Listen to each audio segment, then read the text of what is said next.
नमस्कार, मैं हूं आयुष और स्वागत है आपका एग्रीफेयर क्लासेस के लेक्चर में। और आज हम बात करने वाले हैं एग्रो मेटियोरोलॉजी के बारे में। अगर कोई लोग एग्रो मेट्रोलॉजी कहता है तो वो गलत है। पहले मैं बता देता हूं कि इसकी प्रोनाउंसिएशन जो है वो सही तरीके से आप करें। एग्रो मेटियोरोलॉजी, जिसका हिंदी अर्थ होता है कृषि मौसम विज्ञान, जिसमें हम डिटेल बात करने वाले हैं। ये है वन शॉट जो है वो क्या है, वन शॉट है। इस चीज का लेक्चर जो है हम बात करने वाले हैं पूरी तरीके से जो है। इस पे हम डिटेल में बात करने वाले हैं कि क्या होता है, कैसे यूज होता है, एग्रीकल्चर में क्या इफेक्ट पड़ेंगे, सभी कुछ जो है हम एग्जाम रिलेटेड बात ही करेंगे। जो कि एग्जाम हमारा है सीयूईटी, आईसी और यूजी, जो कि एग्रीकल्चर के एंट्रेंस एग्जाम के पर्पज से है। इसे जो है हमने तैयार किया है अलग अलग रिसोर्सेज से, और ये कंप्लीटली सिलेबस को कवर करता है।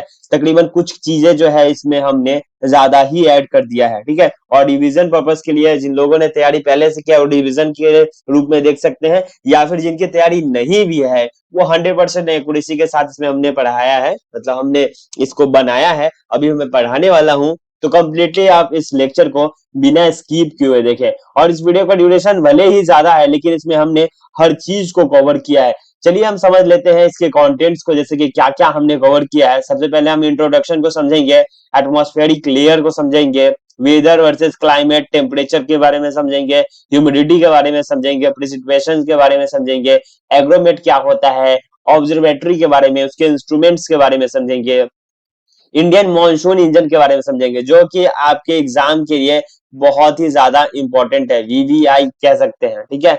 एग्रो क्लाइमेटिक जोन के बारे में समझेंगे, जो कि 15 है, उसके बारे में हम डिटेल में समझेंगे। क्लाइमेट और चेंजेस के बारे में समझेंगे, वेदर मॉडिफिकेशन के बारे में समझेंगे, और उसके साथ साथ हम समझेंगे क्रॉप पे क्या इफेक्ट आपकी पड़ सकती है, उसके बारे में हम समझने वाले हैं। साथ में लास्ट में हम समझने वाले हैं टूल्स जो कि एग्रोमेट्रोलॉजी में यूज होता है, उसके साथ साथ हम इसकी प्रिंसिपल को भी समझने वाले हैं, ठीक है।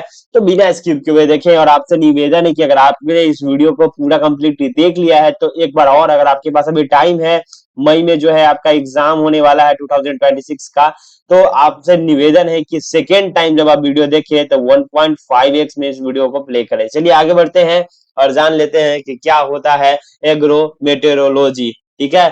तो आपको बता देते हैं सिंपल शब्दों में, आसान भाषा में समझाए तो फिजिक्स और ज्योग्राफी का कॉम्बाइंड जो होता है उसे हम एग्रो मेटेरोलॉजी कहते हैं। मतलब दोनों चीजें को हमको पढ़ना है क्रॉप प्रोडक्शन को बढ़ाने के लिए, या कह सकते हैं अच्छी तरीके से फसल को उगाने के लिए हम इसका इसमें अध्ययन करते हैं।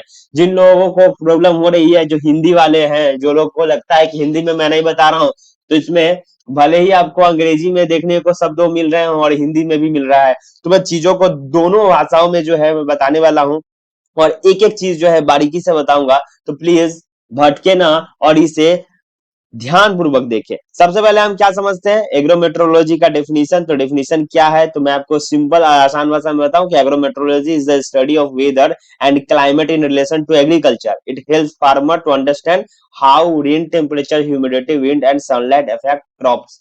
तो ये डेफिनेशन है, जो कि रट्टे मारने की जरूरत नहीं है। मैं एक डेफिनेशन बताया जो कि किताबी डेफिनेशन होते हैं। अगर आसान भाषा में समझे तो the branch of agriculture that studies the effect of weather on crop is called agrometeorology।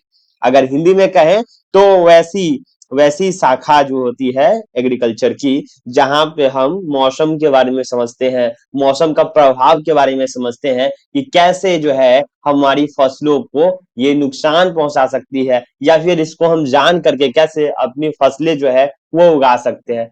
आसान भाषा में कहने का मतलब ये है कि अगर हम अपनी देहाती भाषा में समझे, मतलब गांव वाले जो भाषा होती है, कि मान लो कि कोई किसान जो है वीट की खेती करता है, ठीक है, वीट की खेती करता है और उसको हार्वेस्ट करना है, हार्वेस्ट करना है, और यहाँ पे बारिश आने वाली है। तो आपको पता होगा जब भी आप फोन वगैरह चेक करते हैं तो आपको सूरज भगवान दिखते हैं, बादल दिखते हैं, बारिश दिखते हैं। यहाँ पे कभी लिखा हुआ होता है सन्नी डे, पार्सली क्लाउड, या फिर रेनी डे। ये सब जो है वो मौसम विभाग ही आपको बताता है कि कैसा मौसम होने वाला है।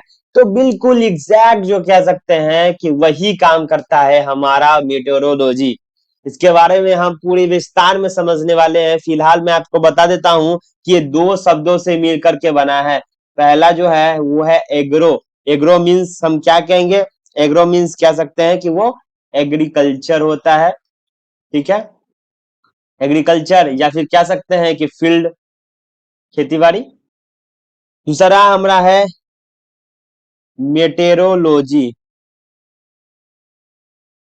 मेटेरोलॉजी, अब इसका मतलब क्या होता है? तो इसका मतलब होता है भाई साहब, इसको मेटेरोलॉजी को, लॉजी मतलब लॉजी को अलग कर देते हैं। लॉजी मतलब होता है किसी चीज के स्टडी, टू स्टडी कह सकते हैं। ठीक है, और मेट्रो को अलग करेंगे, मेटेरो को, तो क्या कहलाएगा यहाँ पे? वो बन जाएगा मेटोरस। मेटोरस, ठीक है, इसका मतलब होता है things high in the air. ठीक है, थिंग्स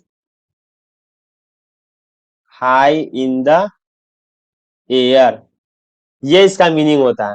ठीक है, चलिए अब मैं आपको समझा देता हूं अच्छे तरीके से कि एक्चुअल में जो है ये आया कहां से। तो ये मेटेरोस जो है वो आया है ग्रीक वर्ड से। ठीक है, ये डिराइव्ड हुआ है ग्रीक से।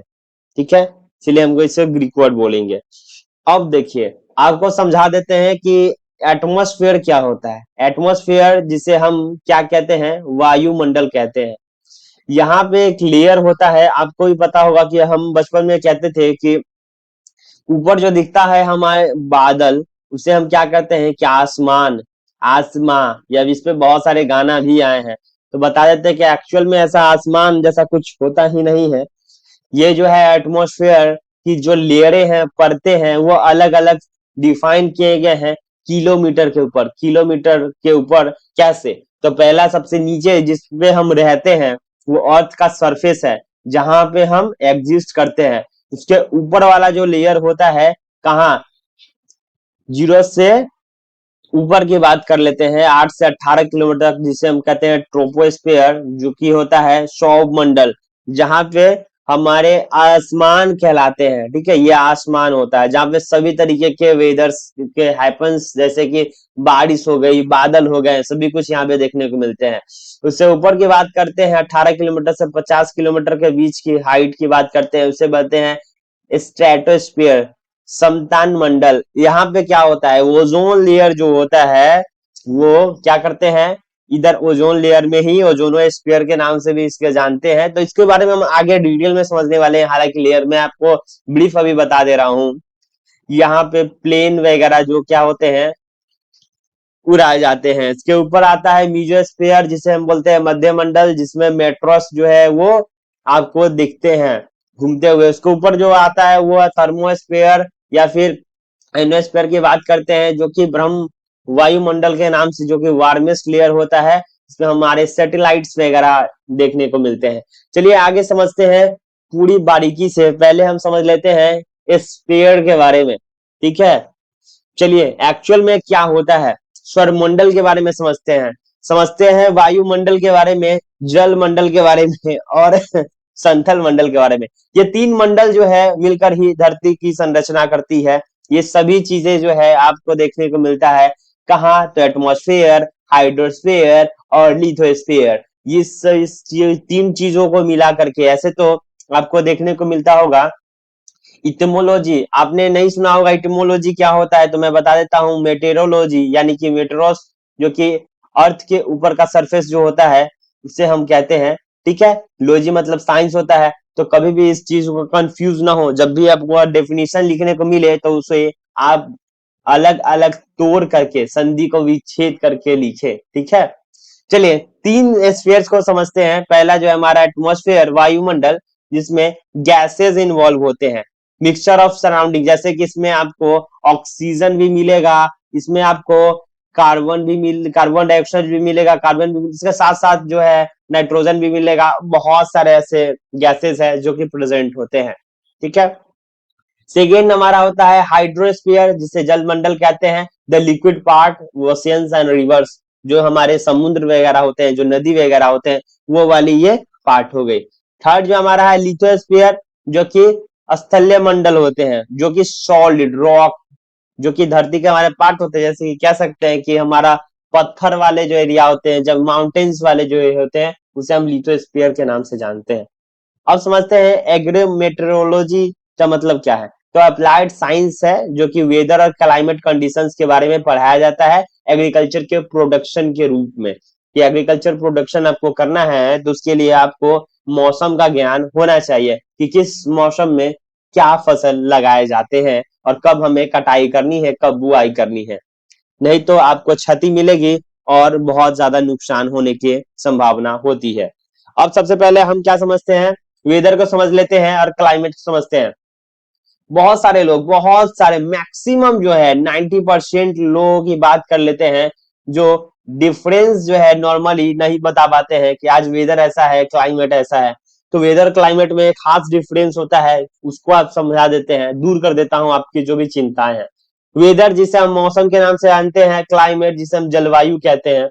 तो वेदर जो है वो शॉर्ट टर्म के लिए होता है। वेदर जैसे कि अल्पकालीन कह सकते हैं। अल्पकालीन क्या होता है तो मैं आपको बता देता हूँ। परिवर्तन, जैसे मान लो कि अभी आपको गर्मी लग रही है, ठीक है, अभी आपको गर्मी लग रही है और अचानक से अगले 5-6 घंटे बाद आपको ठंडी लगने लगी। ठंडी क्यों लगने लगी? क्योंकि बारिश हो गए हैं। बारिश हो गए हैं तो मौसम क्या हो जाता है? ठंडा हो जाता है। तो ये वेदर का जो सडन चेंज देखने को मिलता है और कम समय के लिए रहता है, उसे हम कहते हैं वेदर, उसे कहते हैं मौसम, जो कि डेली क्रॉप ग्रोथ पे आपको ज्यादा फर्क नहीं पड़ता है। वही अगर क्लाइमेट की बात करते हैं तो क्लाइमेट में बहुत ज्यादा डिफरेंस होता है। क्लाइमेट लॉन्ग टर्म के लिए होता है, जैसे कि दीर्घकालीन जिसे कहते हैं परिवर्तन। तो इसमें माइक्रो लेवल पे क्या होता है, हमें क्षति होती है। अब कैसे होती है? तो मान लीजिए कि कोई ऐसी जगह है, जो ऐसी जगह है जहां पे सालों साल जो है वो ठंडी देखने को मिलती है, तो वहां कहेंगे कि वहां का क्लाइमेट ही ऐसा है। या फिर कह सकते हैं कि ऐसा कोई जगह जहां पे सालों साल गर्मी ही देखने को मिलेगी। तो एक इक्वेटर है जहां पे आपको हमेशा गर्मी देखने को मिलती है, ठीक है। वैसे ही हम बात कर लेते हैं एक ऐसा जगह जहां पे हमेशा ठंड देखने को मिलता है, जैसे कि क्या अंटार्कटिका में आपको हमेशा ठंड देखने को मिलती है। वैसे ही गर्म की बात कर लेते हैं तो हम अपने इंडिया के हिसाब से समझ लेते हैं। मान लो कि जो अगर आप जम्मू एंड कश्मीर के साइड में हो तो वहां का जो क्लाइमेट बात करेंगे, वहां का क्लाइमेट कैसा है, तो कोल्ड क्लाइमेट है, ठीक है। और वही हॉट की बात कर लेते हैं तो हॉट जो आता है वेदर, वो किस समय, तो हम बात कर लेंगे साउथ साइड जो है वो गर्मी देखने को मिलती है, ठीक है। तो इस टाइप का जो है हम इसमें हम बात करने वाले हैं कि दोनों के बारे में डिफरेंस तो समझ लिए, लेकिन अब समझ लेते हैं इसके रेडिएशन के बारे में। क्या होता है आइसोलेशन? तो एल्विडो का जो रेशियो होता है वो हमको बता देते हैं। तो highest albedo equal to snow 75 to 95%, ये फॉर्मूला है जिसको आपको आगे यूज होगा। कैसे यूज होगा? तो क्वेश्चन में आपको सॉल्व करवाऊंगा जहां पे आपको इसका यूजेस देखने को मिलेगा। हालांकि इसमें बहुत बड़ा चीज नहीं है समझने वाला। ये एक ऐसा चैप्टर है, ये एक ऐसा सब्जेक्ट है जो कि आप इजिली एक बार अगर पढ़ लेते हैं तो अच्छा स्कोर कर लेंगे। लेकिन आपको ध्यान देने की जरूरत है, छोटी छोटी चीजें हैं जिसको आपको समझने की जरूरत है। पहला हम सोलर रेडिएशन को समझते हैं। एक्चुअल में सोलर रेडिएशन क्या होता है? कभी आपने यूवी के बारे में सुना है? यूवी के बारे में, अल्ट्रा वायलेट के बारे में। ये एक रेज होती है, एक किरणें होती है जो कि हार्मफुल होती है। किसके लिए? तो हम हार्मफुल होती है हमारे स्पेस के लिए, हार्मफुल होती है हमारे बॉडी के लिए, फूड्स के लिए, सभी चीज के लिए हार्मफुल होती है। क्यों होती है? क्योंकि ये जो है, जो भी हार्मफुल टॉक्सिक गैसेस वगैरह है, वो क्या है, वो डायरेक्ट हमारे कांटेक्ट में आ जाता है, जो कि प्रोटेक्टिव लेयर्स जो है वो हमें क्या करती है, डैमेज करती है और हम बीमार पड़ जाते हैं। स्किन जो होता है, स्किन डिजीज देखने को मिलते हैं, स्किन कैंसर देखने को मिलता है और बहुत सारे ऐसे जो प्रॉब्लम आपको फेस करने को मिलते हैं, ठीक है। वही हम बात कर लेते हैं टेम्परेचर। तो टेम्परेचर की बात कर लेते हैं। टेम्परेचर क्या होता है? टेम्परेचर जो है आपको समझा देते हैं, जो एक तरीके का जो एक ऊर्जा ही है जो कि आपको बताएगा इसमें ऑप्टिमाइज तरीके से मैक्सिमम जो है क्रॉप की सर्वाइवल के लिए कितना है, मतलब तापमान की बात करते हैं। तो यहाँ पे आपको जो है वो वेरिएशन देखने को मिलता है। कहाँ? डे और नाइट में। सुबह में आपको सूरज की किरणें ज्यादा दिखती है तेज, तो आपको गर्मी लगते हैं। और वही रात की समय जब आपको चंद्रमा दिखती है तो आपको ठंडी लगती है। ऐसा क्यों होता है? क्योंकि आपको भी पता है कि जो सोलर एनर्जी है, जो सूर्य की रोशनी है, उसमें गर्माहट होती है। वो गर्माहट जो है वो धरती पे आती है, तो दिन के समय आपको दिखता है, तो वो धरती जो है वो चक्र काटती है। तो ये आपको मैं उतना समझाने की बात है, ये बेसिक्स है, आपने पहले ही पढ़ा हुआ क्लास 8 में, क्लास 9 में, डिटेल्ड में। तो आपको पढ़ाने की जरूरत नहीं है, बताने की भी जरूरत नहीं है कि धरती जो है अपने एक्सिस पे रोटेट होती है, कैसे दिन होता है, कैसे रात होता है, आप इस चीज से अवेयर है। ठीक है, हम समझ लेते हैं हाइड्रोलॉजिकल साइकिल के बारे में, वाटर साइकिल के बारे में, कि एक्चुअल में ये काम कैसे करता है, कैसे जो है, ये भी आपने पढ़ा होगा, लेकिन अभी आपको मैं एग्रोमेटेरोलॉजी के प्रोस्पेक्टिव से पढ़ाता हूँ। समझ लीजिए कि ये आपका फसल यहाँ पे लगाया हुआ है, ठीक है, ये क्या है, ये यहाँ पे स्थल है, ये क्या है, जलीय स्थल, यहाँ पे जल जो है देखने को मिलता है, मतलब ये पानी वाले सोर्स है, यहाँ से इवेपोरेशन होता है, मतलब पानी का जो है वो उड़ना शुरू होता है, और वे बनते हैं बादल, बादल से वापस से बारिश होता है, बारिश होता है, ये पहाड़ वाले क्षेत्र पानी से निकल के वापस से इसमें मिल जाते हैं, वापस से ये round round round round round होते जाते हैं, होते जाते होते, इसको हम कहते हैं साइकिल। ठीक है, तो इस चीज का आपको ध्यान देने की जरूरत है कि कैसे ये साइकिल हमारे वातावरण को चेंजेस लाते हैं। जैसे कि मैं आपको बता देता हूँ कि यहाँ से पानी जो है इवेपोरेशन होता है, बादल बनता है, कंडेंसेशन होता है जो कि बारिश होता है, और यहाँ से ट्रांसपिरेशन जो होता है, जो पानी होते हैं वापस से बादल में जाते हैं, ठीक है, उड़ते हैं जो धूप से। तो बीच में जो है यहाँ से आपको हवा देखने को मिलती है, और यही हवा जब हमारे क्षेत्र में आती है तभी मौसम का प्रभाव बदलता है, तभी जो है वो खेल किसका होता है, तो खेल क्लाइमेट का नहीं होता है, यहाँ पे वेदर का होता है, मौसम जो है वो चेंजेस देखने को मिलते हैं, क्योंकि इधर से जो हवा चलेगी, ये पानी बारिश होगी, तो यहाँ का जो वातावरण होगा वो ठंडा होगा, यहाँ का मान लो कि यहाँ का गर्मी होगा, तो इधर से जो हवा चलेगी वो ठंडी ठंडी हवा आपको देखने को मिलती है। तो ये आपको समझने को मिल रहा होगा। अब हम समझते हैं कि रिलेटिव ह्यूमिडिटी क्या होता है, आरएच के बारे में आपको आगे देखने को मिलेगा। तो रिलेटिव ह्यूमिडिटी जिसे हम सापेक्षिक आर्द्रता कहते हैं, तो ये क्या होता है, तो ये सैचुरेशन कैपेसिटी है जो कि आपको समझने की जरूरत है, पोटेंशियल है, जो कि हाई इवेपोरेशन रेट जो होता है तब आपकी ह्यूमिडिटी लो होती है। ठीक है, तो ह्यूमिडिटी जो है वो हर चीज में आपको देखने को मिलते हैं। अब ह्यूमिडिटी के बारे में आपने बहुत बार सुना होगा कि ह्यूमिडिटी जो है वो मेंटेन करना चाहिए, ज्यादा ह्यूमिडिटी हो गया, कम ह्यूमिडिटी हो गया, एक्चुअल में ये काम कैसे करते हैं। तो ये सब चीजें जो है वो बेसिक्स है, लेकिन आपको जानने की जरूरत है क्योंकि आपको एग्जाम में तो जरूरत पड़ेंगे। इसके साथ साथ आपको पीएचएम यानी कि पोस्ट हार्वेस्ट मैनेजमेंट में भी आपको समझने की जरूरत पड़ेगी, जिसे हम आगे समझेंगे कुछ अगले लेक्चर में, कुछ अगले यूनिट में जो है आपको खुदरे में समझने की जरूरत है, क्योंकि क्वेश्चंस जो है वो आते रहते हैं इसमें। तो मैं आपको बताता हूँ कि अगर आसान भाषा में समझे तो ह्यूमिडिटी क्या होता है। Humidity means amount of water vapour, मतलब पानी की जो भाप हुई ना, भाप, उसे हम कहते हैं ह्यूमिडिटी। ठीक है, मतलब कि हवा में मौजूदा जो वेपर है, हवा में मौजूदा जो पानी के कण है, उसको हम ह्यूमिडिटी बोलते हैं। तो जितनी ज्यादा ह्यूमिडिटी होती है उतनी ज्यादा आपको क्या देखने को मिलती है, उतनी ज्यादा वो ठंड, मतलब ठंड के दिनों में ह्यूमिडिटी ज्यादा होती है, गर्मी के दिनों में ह्यूमिडिटी कम हो जाती है। तो ये आप समझ सकते हैं ऐसे। ठीक है, अब पेट क्या होता है, पेट होता है पोटेंशियल इवेपोर ट्रांसपिरेशन, जो कि मैक्सिमम पॉसिबल क्या होता है, water loss under ideal conditions, एक ऐसा कंडीशंस जहां से मैक्सिमम जो है वाटर लॉस देखने को मिलता है, उसे हम पेट के नाम से जानते हैं। ठीक है, आगे बढ़ते हैं और समझ लेते हैं हम कि रेनफॉल टाइप्स के बारे में। अब रेनफॉल का कितने तरीके का टाइप्स होता है, तो मैं आपको बता देता हूं कि रेनफॉल मतलब बारिश की बात कर रहे हैं हम, विंड प्रेशर के बारे में हम जानेंगे। तो पहले हम समझते हैं कॉन्वेक्शनल। सबसे पहले आपको ड्रिजल समझा देते हैं। ड्रिजल जो है 0.5 mm ड्रॉप्स को हम ड्रिजल बोलते हैं। रेन जो होता है 0.5 से 6 mm ड्रॉप्स को हम बारिश बोलते हैं। रेन ड्रिजल जैसे फॉग कह सकते हैं, उससे कम भी कह सकते हैं, मिस्ट के फॉर्म में जो होता है उसे डीजल कहेंगे। ठीक है, कॉन्वेक्शनल क्या होता है, कॉज्ड बाय हीटिंग थंडरस्टॉर्म, जब यहाँ हीट ज्यादा हो जाता है पैदा, तब बारिश जो है वो हमें देखने को मिलती है, तब थंडर स्टॉर्म जो है आपको देखने को, मतलब आपस में बादल, कहते हैं कि हम लोग आपस में बादल टकराते हैं, गर्जन निकलती है, तो जो है वो थंडर स्टॉर्म होते हैं, बिजली पैदा होती है। ठीक है, अब होता है ऑर्गो अभी आपने कभी सुना है कि नहीं सुना नहीं पता, लेकिन आपको मैं बता देता हूँ कि ओरोग्राफिक ओरोग्राफिक एक्चुअल में क्या है।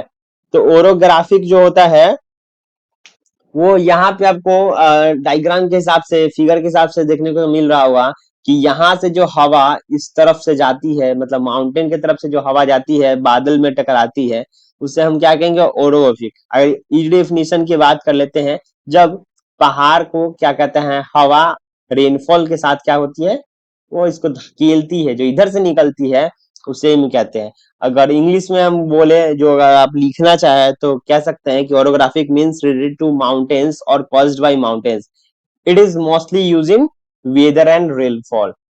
तो इसका एग्जांपल आपको बता दे रहा हूं, ओरोग्राफिक रेनफॉल का क्या होता है। तो मॉइस्ट एयर जो होता है वो हीट करता है माउंटेन को, जो कि ठंडे ठंडे जो है बारिश का कारण होता है। वेस्टर्न घाट में आपको देखने को मिलता है ये चीजें, ठीक। अब समझते हैं साइक्लोनिक। साइक्लोनिक क्या होता है, देखिए साइक्लोनिक क्या होता है, ये प्रेशर डिप्रेशन होते हैं। साइक्लोन के बारे में आपने नहीं जाना है तो मैं आपको बता देता हूँ, एक ऐसा जगह जहां पे चारों तरफ से प्रेशर लगते हैं, और ये प्रेशर जो है आपस में टकरा करके ये रोटेट होने लगते हैं, राउंड फॉर्म बनने लगते हैं। जब राउंड फॉर्म बनने लगते हैं तो बीच में क्या होता है, एयर का गैपिंग हो जाता है, और गैपिंग ही बन जाता है साइक्लोन। और ये साइक्लोन कभी कभी बहुत ज्यादा खतरनाक बन जाता है, ठीक है। और इसी तरीके से जो है इसकी लहरें ऊपर उठते जाती है, इसकी प्रेशर बहुत ही ज्यादा होती है। अब समझते हैं एटमॉस्फेरिक प्रेशर। तो एटमॉस्फेरिक प्रेशर के बारे में आपको बताया है, तो यहाँ पे आप समझ सकते हैं कि विंड स्पीड डायरेक्टली जो है इफेक्ट करती है पोलिनेशन को और इवेपो ट्रांसपिरेशन रेट को, ठीक। ह्यूमिडिटी, जो कि अभी मैं बता रहा था, ह्यूमिडिटी क्या होता है, इवेपो ट्रांसपिरेशन क्या होता है उसको समझते हैं। तो एब्सोल्यूट जो है वो एक्चुअल मास वेपर जो है ग्राम पर मीटर क्यूब जो है, ये हमारा फॉर्मूला है जिसको आपको ध्यान देने की जरूरत है। स्पेसिफिक वेट जो है वेपर पर वेट को हम मॉइस्ट एयर को हम इससे मापते हैं। तो रिलेटिव ह्यूमिडिटी को परसेंटाइल में नापते हैं। तो ये जो है आपको फॉर्मूला देखने की जरूरत है। इवेपोट्रांसपिरेशन पेट यानी कि combined water loss from soil, evapotranspiration and plant transpiration, PET equal to maximum possible water loss under ideal conditions. तो ये आपका एक फॉर्मूला है जिससे आपको क्वेश्चंस पूछे जाते हैं। हालांकि आपको ये क्वेश्चंस पूछे नहीं जाएंगे इसमें, क्योंकि एमसीक्यू क्वेश्चन होते हैं, तो मैं इसको समझूंगा कि स्किप ही कर दूं। बस आप समझ लीजिए कि ह्यूमिडिटी क्या होता है, वेपो ट्रांसपिरेशन क्या होता है, इससे ज्यादा क्वेश्चन इससे नहीं आते। अब समझते हैं वाटर साइकिल के बारे में। वाटर साइकिल तो हमने समझा दिया है, एक्चुअल वाटर साइकिल होता क्या है।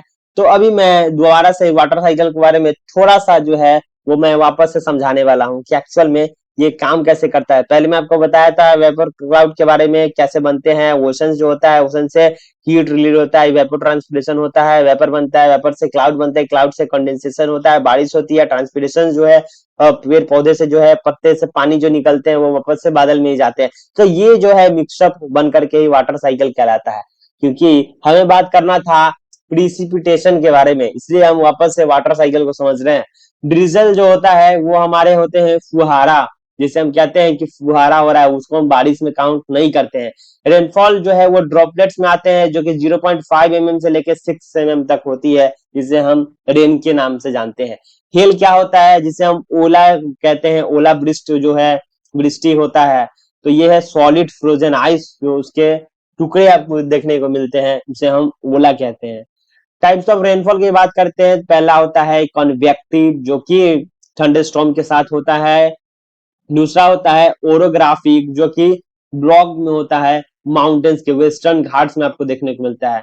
तीसरा होता है साइक्लोनिक, जो कि मॉनसून में देखने को मिलता है। कहाँ, तो आपको देखने को मिलता होगा बे ऑफ बंगाल साइड, आपको देखने को मिलता होगा हर साल। आपको जो है वो देखने को मिलता होगा कि कोलकाता उड़ीसा साइड में जो है वो क्या है, तो यहाँ से साइक्लोन जो है आपको देखने को मिलता है। और ये साइक्लोन बहुत ही बड़ा रूप ले लेता है, ठीक है, और बहुत ज्यादा तबाही देखने को मिलती है।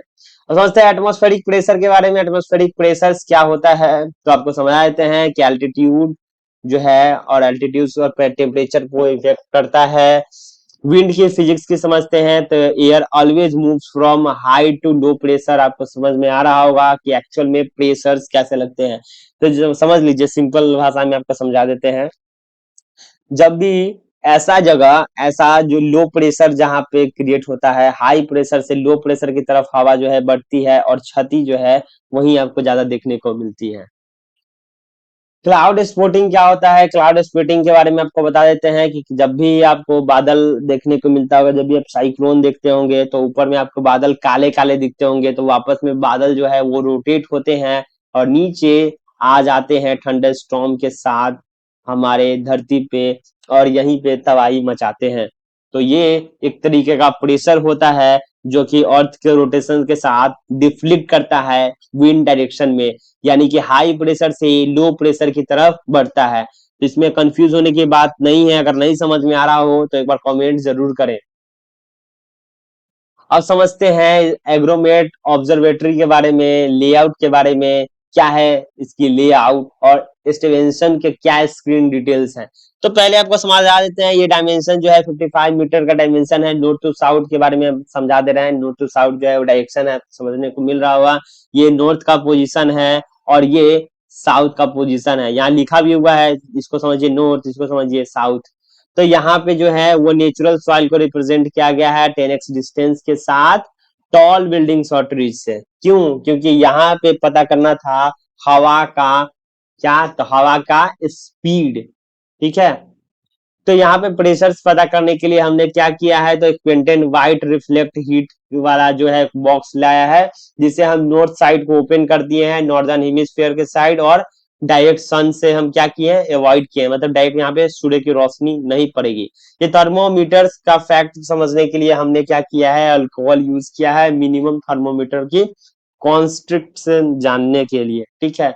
इसमें हमने मैक्सिमम थर्मोमीटर का यूज किया है ताकि इसके टेम्परेचर को हम पता कर सकें। तो ये है स्टीवेंसन का स्क्रीन डिटेल्स, जिसे हम आगे समझने वाले हैं। कहाँ? जहाँ पे ऑब्जर्वेटरी वाले जो टूल्स है उसमें हम समझेंगे कि एक्चुअल में क्या है इसका प्रयोग। अब समझते हैं मॉनसून इंजन के बारे में, जो कि भारत में मॉनसून किस किस फेज में होता है और कैसे कैसे देखने को मिलता है। हालांकि इसके बारे में और भी हम डिटेल में समझेंगे, पहले आपको समझने की जरूरत है इस चीज को कि एक्चुअल में मॉनसून कैसे आती है। फेज वन की बात कर देते हैं, जो कि साउथ वेस्ट की बात कर रहे हैं हम, मानसून हॉट वेट की, जिसके कारण केरला यानी कि केरलम अब हो चुका है, वो फर्स्ट जो है 1 जून में देखने को मिलता है। ठीक है।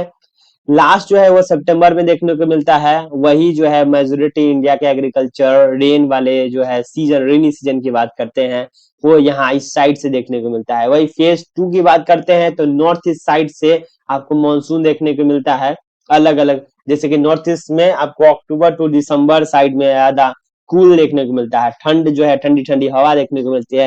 हिमालय साइड से चल के आती है जो हवा, इसलिए उस साइड ज्यादा ठंडी देखने को मिलती है। और वही हम बात कर लेते हैं तो उस साइड से हवा लेकर के आपको तमिलनाडु, आंध्रा साइड के साउदर्न कोस्ट पे देखने को मिलती है।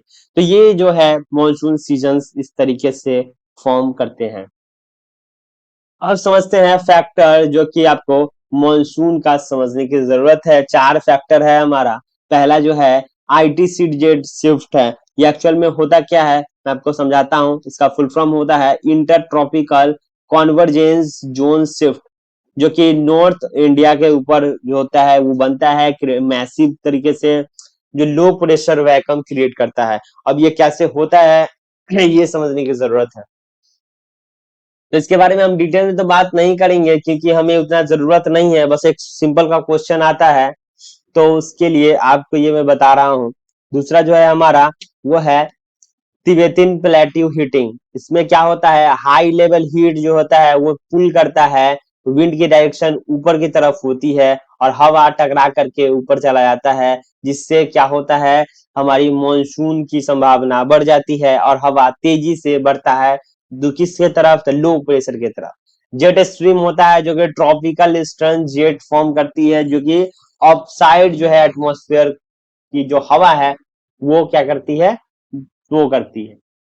चौथा है हमारा सोमाली जेट। इसमें क्या होता है, temporary low level jet that pushes ocean moisture directly into the Indian सब कॉन्टिनेंट। इंडियन सब कॉन्टिनेंट की तरफ जो है वो पानी की बहाव होती है और उधर आपको हलचल देखने को मिलती है। कहाँ? तो बीचेस वगैरह पे। अब समझ लेते हैं 15 एग्रो क्लाइमेटिक जोन। अब एग्रो क्लाइमेटिक जोन क्या होता है और क्यों, ये समझने की जरूरत है। देखिए, ये आपको मैप देखने को मिल रहा है इंडिया का, जहाँ पे अलग अलग जो है वो जोन डिवाइड किया गया है अलग अलग कंडीशंस के हिसाब से। ये जो है वो सॉइल, रेनफॉल और क्लाइमेट के हिसाब से जो है क्रॉप सिलेक्शन के लिए 15 क्लाइमेटिक जोन जो है आपको समझने को बताया गया है। एग्रो क्लाइमेटिक जोन तो पहला है फोरकास्टिंग टाइमलाइन समझ लेते हैं। शॉर्ट रेंज जो आता है 1 to 3 डे, जो कि 72 आवर के लिए होता है, जिसमें हम इरिगेशन शेड्यूलिंग करते हैं, मतलब पानी के बारे में हम बात कर रहे हैं।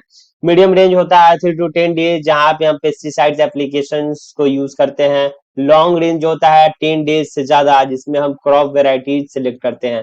तो ये हमारा फोरकास्टिंग का जो है टाइमलाइन है, और इसमें आपको एसएमएस रेन फोरकास्ट के द्वारा किसान को बताया जाता है कि कैसे जो है हम अपनी फसलों का देखभाल कर सकते हैं और निर्णय ले सकते हैं कब हमें बुआई करनी है, कब हमें छटाई करनी है, कब हमें कटाई करनी है, इस चीज के बारे में। तो ये ऑपरेशनल जो है लिंकेज है सैटेलाइट से, आईएमडी से, एमएफयू से, इसके साथ जो है आपको देखने को मिलता होगा, जो है फार्मर के साथ एसएमएस मिलता है आपको, देखने को मिलता है आपके फोनों पे मैसेज आते हैं जब बारिश होने वाला था कि अगले 3 घंटे में फलाना फलाना जो मतलब जगह है, जो जिले हैं, वहां पे बारिश देखने को मिलेगी, बहुत तेज होगी, कम होगी, मध्यम होगी। तो इस जो है इस तरीके से आपको देखने को मिलते हैं। ठीक है, अब हम समझते हैं कि वेदर के मॉडिफिकेशन के बारे में, क्लाउड सीडिंग के बारे में कि एक्चुअल में क्या होता है। तो मैं आपको बता देता हूँ कि एक आर्टिफिशियल रेन मेकिंग होता है। मतलब क्या होता है, हम आर्टिफिशियल तरीके से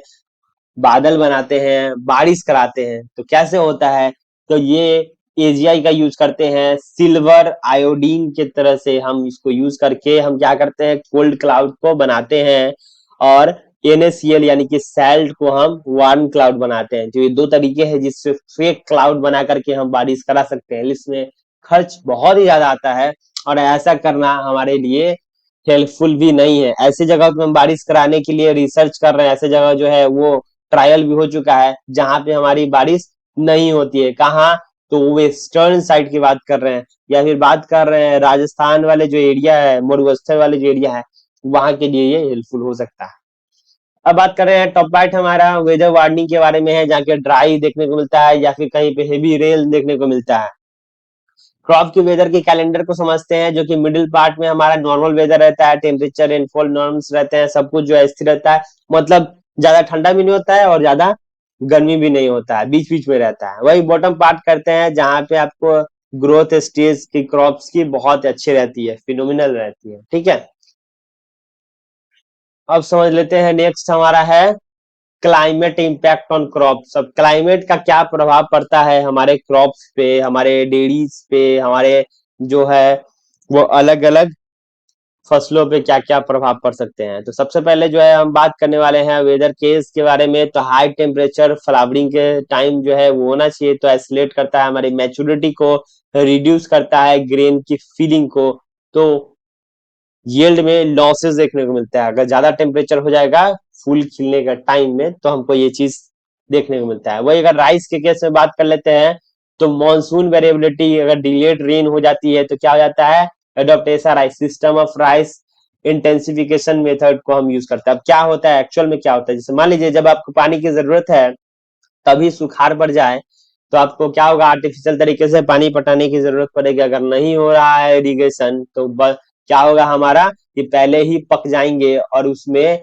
नहीं आ पाएंगे सही से, क्या सही से ग्रेन्स नहीं आ पाएंगे, फिलिंग नहीं हो पाएगा। उसके बाद हम एप्पल के केस में समझ लेते हैं, फ्रोस्ट डैमेज हो जाता है। अगर जहां पे ज्यादा आपको क्या देखने को मिलता है, अगर ज्यादा आपको फॉग देखने को मिल जाते हैं समय से पहले, तो वहां पे क्या हो जाता है, वहां पे फ्रोस्ट आ जाते हैं पेड़ों पे, जो है फूलों पे क्या आते हैं, कहते हैं कि उसमें जब जब जब हमारा स्नो जो है वो उसमें जाता है फूल में, तभी फल खिलते हैं। लेकिन ज्यादा अगर फ्रोस्ट आ गया, जब जब नया क्रिस्टल्स बनने लग जाएंगे, तो हमारे फल खराब ही हो जाएंगे। ये हमारा केस देखने को मिलता है। वही डेयरी कैटल के बारे में बात कर देते हैं। हीट स्टेट जो है हमारा मिल्क की येट प्रोडक्शन को कम कर देती है। तो वही हम सीड नेट का प्रोवाइड करते हैं, फीडिंग को एडजस्ट करते हैं, टाइमिंग को चेंज करते हैं, खाना जो है उसी मात्रा से खाना जो है पशुओं को खिलाते हैं और पानी ज्यादा से ज्यादा पिलाते हैं। ठीक है।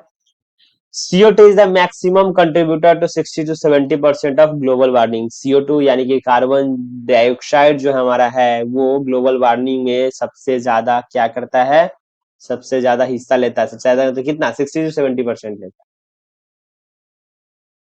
अब समझ लेते हैं फॉर्मूला मास्टर के बारे में। फॉर्मूला क्या है, तो फॉर्मूला के बारे में आपको समझना बहुत ज्यादा जरूरी है। क्यों क्यों जरूरी है, तो मैं आपको बताता हूँ कि फॉर्मूला आपको एग्जाम में देखने को मिलेगा। जैसे कि टेम्परेचर की कन्वर्जन के बारे में बात कर लेते हैं, तो आपको डिग्री सेल्सियस और फ़ारेनहाइट -32, ये कन्वर्जन जो है आपको कैलकुलेशन और न्यूमेरिकल्स बनाने में काम आते हैं। हालांकि ये BSc लेवल का है, तो ये आपको क्वेश्चन उतना ध्यान देने की जरूरत नहीं, क्योंकि ये क्वेश्चंस नहीं पूछे जाएंगे। ठीक है। मैं एज फॉर इंफॉर्मेशन आपको बता दे रहा हूँ क्या क्या होता है। GDP का मतलब होता है ग्रोइंग डिग्री पर डेज। ये जो है वो कैलकुलेट किया जाता है कि कितने यूनिट्स पर क्रॉप, कितनी जो है मैच्योरिटी आपको देखने को मिलेगी, कितने समय बाद जो है इसकी कटाई होगी। इसी हिसाब से क्या होता है, क्रॉप की साइकिल डिसाइड होती है, कब हमें क्या करना चाहिए वो। ठीक है। उस हिसाब से हम क्या करते हैं, एक क्रॉप को लगाते हैं और फिर अगले सीजन के इंतजार करते हैं कि उस सीजन में हमें दूसरे क्रॉप लगाने हैं। तो इस हिसाब से ही हम पहला क्रॉप को क्या करते हैं, ग्रो करते हैं। सपोज करो कि हम वीट लगाते हैं, कि वीट की कटाई हो जाएगी हमारे अप्रैल के मंथ में। अगर मान लो कि वो क्या होती है, कटाई हो जाती है। ठीक है। मार्च के एंड में, अप्रैल के फर्स्ट वीक में कटाई हो जाती है। तो उसके बाद जो है नेक्स्ट हमारा जो क्रॉप है उसके लिए हम रेडी हो जाते हैं। और वही डिलेड हो जाएंगे ये, तो अगला क्रॉप हमारा क्या हो जाएगा, मिस हो जाएगा। तो इस हिसाब से हम क्रॉप का क्या करते हैं, ग्रो करते हैं। एक्सट्रीम वेदर फिक्सेस, जैसे कि हेल स्ट्रॉम आते हैं, तो हम क्या कर सकते हैं। मान लो हेल स्ट्रॉम क्या होता है, तो वही होते हैं जिसे हम कहते हैं ओले। अगर ओले आपको गिरेंगे तो क्या करेंगे आप, हेल नेट्स का प्रयोग करेंगे, ताकि आपकी जो फसलें हैं जो आप इस नेट्स में यूज करते हैं उसको आप बचाया जा सके, वो डैमेज ना करे। हाई विंड्स आते हैं तो आपको प्लांट शेल्टर बेल्ट का जरूरत है, जिससे हमारे जो हवा है उससे हम रोकने का काम करते हैं। बड़े बड़े पेड़ों को, फॉरेस्ट्री जो प्लांट्स है उसको हम यूज करेंगे एज अ क्या, as a shelter belt. High soil temperature होगी तो हम क्या करेंगे, मल्चिंग का प्रयोग करेंगे, इसको कवर करके रखेंगे, जिससे हम टेम्परेचर को रिड्यूस कर सकते हैं।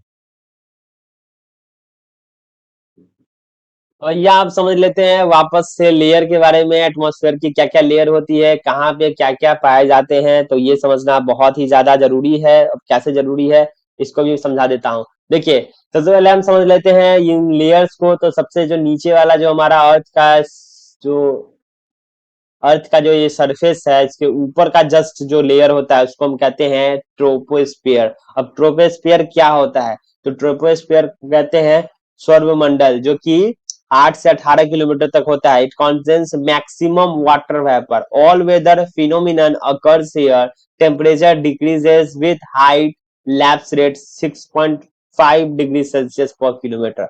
अब मैं आपको आसान भाषा में समझाता हूँ।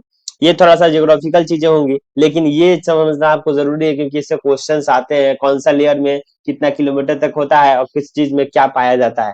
तो सबसे पहले हम ट्रोपोस्फियर के बारे में हम समझ रहे थे। तो इसमें क्या होता है, सभी तरीके का जो है गैसेस प्रेजेंट होते हैं, वाटर वेपर्स वगैरह प्रेजेंट होते हैं। बारिश यहीं से फॉर्म, बारिश का जो कह सकते हैं हम रोल जो है आपको यहीं से देखने को मिलता है, बादल वगैरह का। तो यहाँ की जो टेम्परेचर होती है वो हल्की ठंडी होती है, और जैसे जैसे ऊपर जाएगी तो थोड़ा ठंडी होते जाएगी। वही ज्यादा ऊपर जाएगी तो वहां पे गर्मी आपको देखने को मिलेगी। कैसे, आपको समझाते हैं। इसके ऊपर का जो लेयर है उसको कहते हैं स्ट्रेटोस्फियर, जो कि समताप मंडल के नाम से जानते हैं। 18 से 50 किलोमीटर तक क्या होता है, ये देखने को मिलता है, जो कि हमारे ओजोन स्फीयर को क्या करते हैं, प्रोटेक्ट करते हैं। ओजोन लेयर यूवी लाइट्स को जो है आने से रोकते हैं। हालांकि आपको पता होगा, आपने सुनने को मिला होगा कि हमारे जो ये लेयर है इसमें डिप्लीशन, इसमें छेद जो है देखने को मिल रहे हैं। तो कुछ लेयर्स जो है, ओजोन लेयर जो है हमारा डैमेज हो रहा है, तो वो धरती पे इसके रेज आ रहे हैं, तो ये किरणें जो है वो हार्मफुल है। तो कभी कभी जो आपको देखने को मिलता है कि हम क्या कर रहे हैं, हम प्रयोग करते हैं सनस्क्रीन वगैरह, हम प्रयोग करते हैं अम्ब्रेला वगैरह, धूप में जब निकलते हैं। तो इस चीज से, तो इस चीज से बचने के लिए बहुत सारे लोगों को रैसेस वगैरह देखने को मिलते हैं, सनबर्न देखने को मिलते हैं। तो इन चीजों से हम बचते हैं, क्योंकि धीरे धीरे जो है वो प्रॉब्लम क्रिएट हो रहा है, वो क्यों हो रहा है? तो आपको पता है ग्लोबल वार्मिंग के कारण ही हो रहा है। चलिए इसको साइड करते हैं। आगा जो है हमारा लेयर है मीजोस्फीयर है, जो कि मध्य मंडल है 50 से 80 किलोमीटर, जिसमें मेट्रोस वगैरह बर्न होते हैं, जो कि अंतरिक्ष से जो आपको मेट्रोस देखने को मिलते हैं वो यहाँ से आपको पास होने को मिलते होंगे, तभी आप यहाँ से धरती से देख सकते हैं। कभी कभी क्या होता है, ये वाला जो हिस्सा है ये यहाँ से यहाँ भी पहुंच जाता है, ठीक है। तभी हमारे धरती पे कभी कभी उल्का पिंड गिर जाते हैं, इसे उल्का पिंड भी नाम से समझते हैं। इसके ऊपर वाला होता है थर्मोस्फेयर, आइनोस्फेयर और एक्सोस्फेयर। सबसे ऊपर वाला जो हिस्सा है इसमें क्या क्या होता है, इसमें सैटेलाइट्स और ऑर्बिट्स यहाँ पे पाए जाते हैं। ये वार्मियस्ट लेयर के बारे में समझ लेते हैं, ये सबसे ज्यादा गर्म होता है और यहाँ पे क्या होता है, सैटेलाइट्स मौजूद होते हैं। इसके साथ साथ क्या होता है, उसमें ऊपर में हमारा ऑर्बिट प्रेजेंट होता है, अंतरिक्ष की बात करते हैं। इसके ऊपर जो हमारा है 1600 किलोमीटर, वहां पे अंतरिक्ष वगैरह जो है वो आपको देखने को मिलते हैं, जो ऐसा जगह जहाँ पे आपको हवा जो है वो न के बराबर मिलेगा, मतलब ऑक्सीजन की बात कर। सोलर एनर्जी के बारे में हम समझ लेते हैं, एक्चुअल में सोलर एनर्जी क्या है। हीट ट्रांसफर के बारे में, तो ये हमारे सूर्य देवता हैं, ठीक है। सूर्य देवता है जो कि हीट देते हैं धरती पे। धरती पे जो पानी है उस पे जो है इफेक्ट पड़ता है, इससे ट्रांसपिरेशन होते हैं और ऊपर से जो है वो रेज जाते हैं, वापस से बादल बनते हैं, वापस से पानी जो है हमारे धरती पे ही आते हैं। तो ये फिनोमिनन चलता है सूर्य के हिसाब से। ये सुबह होती है, सॉरी, शाम होती है, दोपहर होते हैं, ठीक है। फोटो साइंटिफिक, अब समझते हैं पार। तो पार क्या है, पार है फोटो साइंथेटिकली जो कि एक्टिव रेडिएशन है। 400 से लेके 70 nm तक जो है इसकी रेडिएशन का प्रभाव होता है।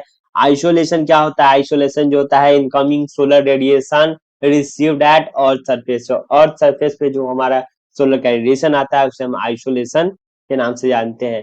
एल्बिडो क्या है, तो ratio of incoming versus outgoing reflected radiation, जिसे हम एल्बिडो के नाम से जानते हैं। और एल्बिडो का क्या होता है, क्वेश्चन भी देखने को मिलता है। एल्बिडो जो होता है highest albedo equal to snow plus ice, 75% से लेके 95% तक देखने को मिलता है। अब आपको मैं डिस्क्राइब करके बताने वाला हूं, क्योंकि ये जो है आपको जानना जरूरी है कि एक्चुअल में क्या होता है हमारा एल्बिडो। और एल्बिडो तो आपको मैंने समझा दिया है कि, लेकिन इतना से आपको नहीं समझ में आएगा कि एक्चुअल में एल्बिडो का काम क्या है और एल्बिडो होता क्या है। चलिए यहाँ पे समझते हैं।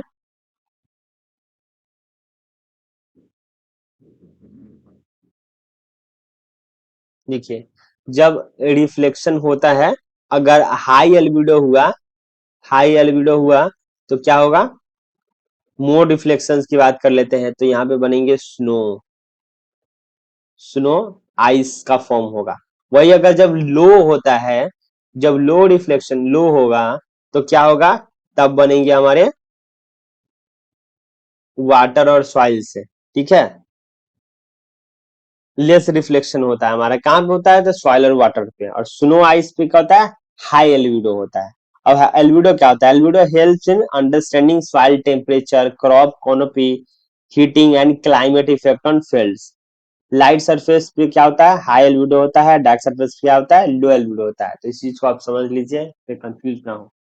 अब समझते हैं हीट ट्रांसफर के बारे में, हीट ट्रांसफर फ्लो के बारे में हम समझ लेते हैं। तो पहला हमारा क्या होता है, कंडक्शन होता है जो कि सॉलिड टू सॉलिड होता है। फिर कन्वेक्शन में बदलते हैं, कंडक्शन से कन्वेक्शन में, तो वो क्या होता है, moving to liquid and gas, और वही रेडिएशन की तरफ पहुंच जाता है through vacuum and space. Heat transfer होता है अलग अलग फॉर्म में। अब समझ लेते हैं टेम्परेचर और उसके क्रॉप्स के बारे में। तो मैक्सिमम डेली टेम्परेचर जो होता है जनरली 2 से 3 बजे के बीच में आपको देखने को मिलता है। टेम्परेचर ड्रॉप होता है with higher latitude and altitude. Latitude और एल्टीट्यूड आप जानते होंगे, तो ये बताने की जरूरत नहीं है। थर्मो पेरिडोजिज्म क्या होता है, थर्मो पेरियोडिज्म जो,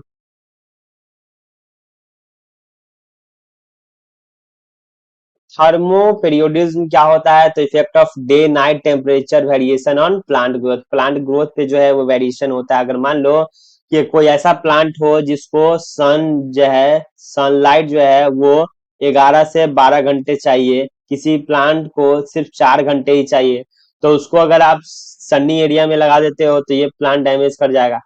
जो जिसको आपको सन ज्यादा जरूरत है उसको अगर सीडी एरिया में लगा दोगे तो भी अब ये खराब हो जाएगा। तो इस हिसाब से स्टडी करना है और इस हिसाब से ही हमें प्लांट्स को लगाने हैं।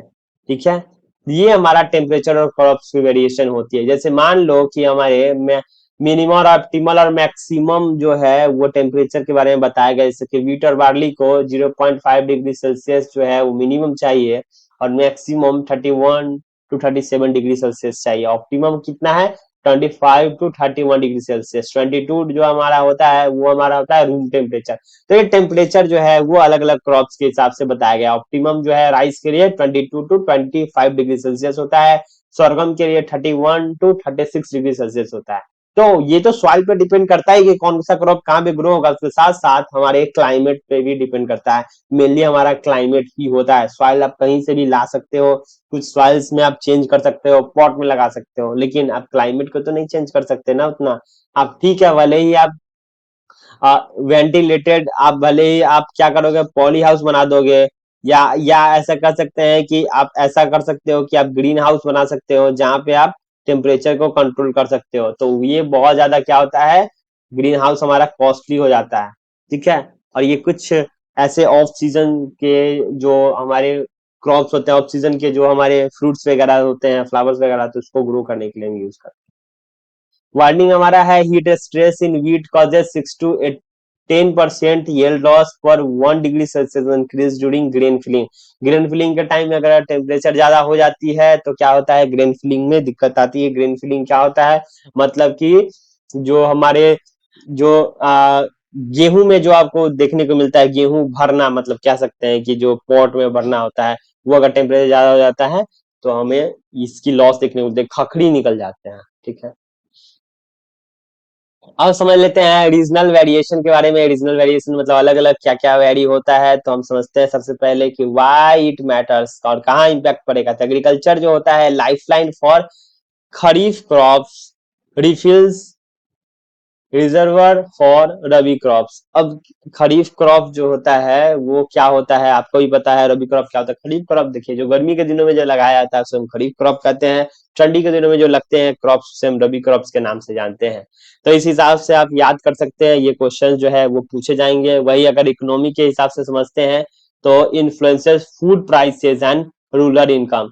अब मानिए इकोनॉमी में भी क्या होता है, इकोनॉमी में भी क्लास देखने को मिलता है। जब मान लीजिए आपका सब्जी वगैरह लगाया गया है, जब बारिश ज्यादा आ जाए तो रेट बढ़ जाता है, क्योंकि फसल क्या होता है डैमेज हो जाता है और मार्केट में सप्लाई नहीं हो पाता है। तो लैक ऑफ जो होता है, क्या हो जाता है, कमी के कारण हमारा जो है वो डिमांड ज्यादा हो जाता है। डिमांड ज्यादा हो जाता है तो हमारे रेट बढ़ जाते हैं डायरेक्टली। ठीक है, हिट की बात कर लेते हैं। Poor drainage leads to water borne disease, जैसे कि क्लोरे और डेंगू हो सकते हैं। ड्रेनेज अगर आप मान लो सही तरीके से नहीं है तो क्या हो सकते हैं, वहां पे मच्छर पैदा होंगे और उससे क्या होगा, क्लोरा और डेंगू जैसे आपको खतरे देखने को मिलते हैं आसपास। तो हमेशा पुअर ड्रेनेज नहीं, हमेशा हमारा जो है वो एक अच्छे तरीके से जो है वो ड्रेनेज सिस्टम होना चाहिए, यानी कि पानी का निकलने का प्रभाव। वेरी हेवी की बात कर लेते हैं। वेस्टर्न घाट में जो है ओरोग्राफिक लिफ्ट होता है जहाँ पे नॉर्थ ईस्ट साइड में ज्यादा आपको देखने को मिलता है बारिश। वही मॉडरेट बात कर लेते हैं तो नॉर्दर्न प्लेन में आपको मॉडरेट देखने को मिलता है। लो डिफरेंट जो है डेक्कन प्लेट्यू और एडिड रीजन में जैसे कि राजस्थान में कम बारिश देखने को मिलती है। तो ये आप इस तरीके से क्वेश्चन जो है वो आते हैं, ये एमसीक्यूज क्वेश्चन जो है वो आते हैं, तो आप इसको क्या करेंगे, ध्यान में रख के चलेंगे।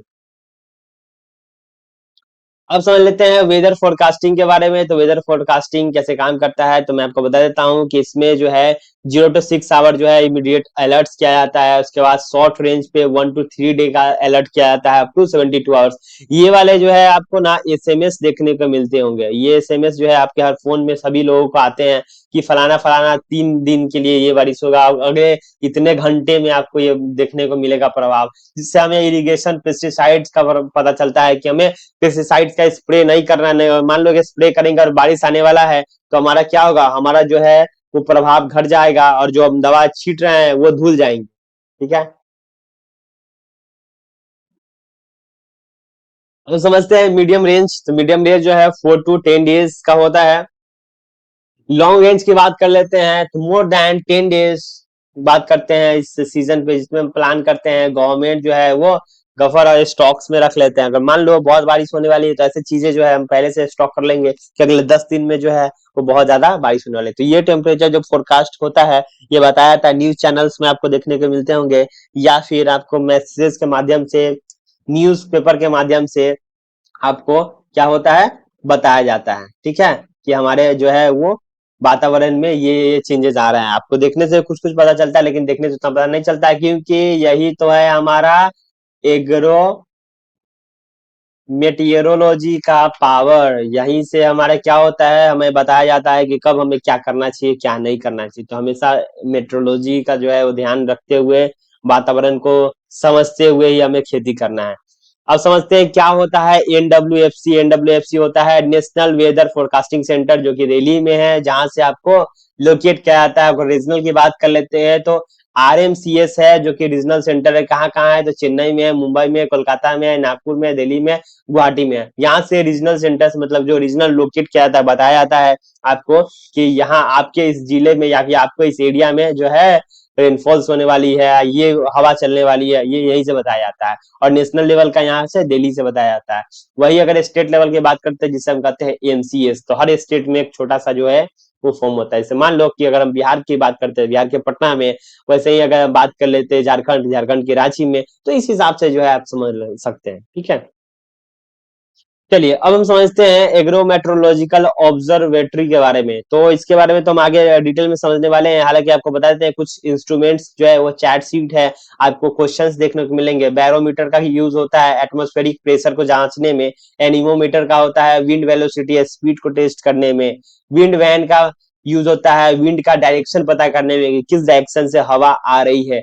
हाइग्रोमीटर जो होता है रिलेटिव ह्यूमिडिटी को पता करता है कि हमारे एयर में कितना रिलेटिव ह्यूमिडिटी है। ठीक है, रेन गॉज होता है रेनफॉल को क्या करते हैं हम काउंट करते हैं कितना एमएम जो है वो बारिश हुआ है। तो ये कॉमन है, हर जगह आपको देखने को मिलता है रेन गॉज। ठीक है, पायरोनोमीटर है जो सोलर का रेडिएशन चेक करता है कि कितनी जो है ऊर्जा है, कितनी ज्यादा टेम्परेचर है, इसको हम चेक करने के लिए इसको यूज करते हैं।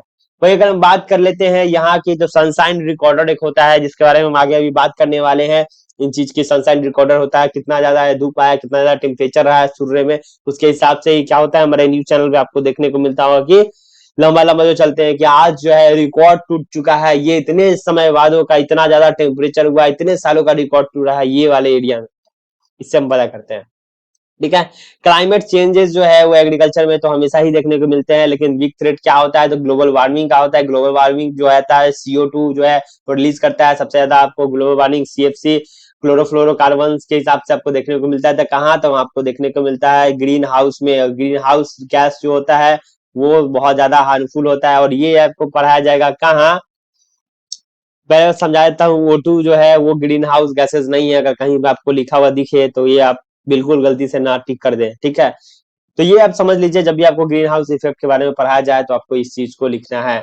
किस स्टडी बता देते हैं हाई सेंसिटिव टेम्परेचर जो होता है ड्रेन ड्यूरिंग ग्रीन फिलिंग, तो आपको लॉसेस देखने को मिलता है। बहुत बार आपको ये चीज मैं बता चुका हूँ, तो ये आप भूले ना, क्योंकि ये बहुत इंपॉर्टेंट है।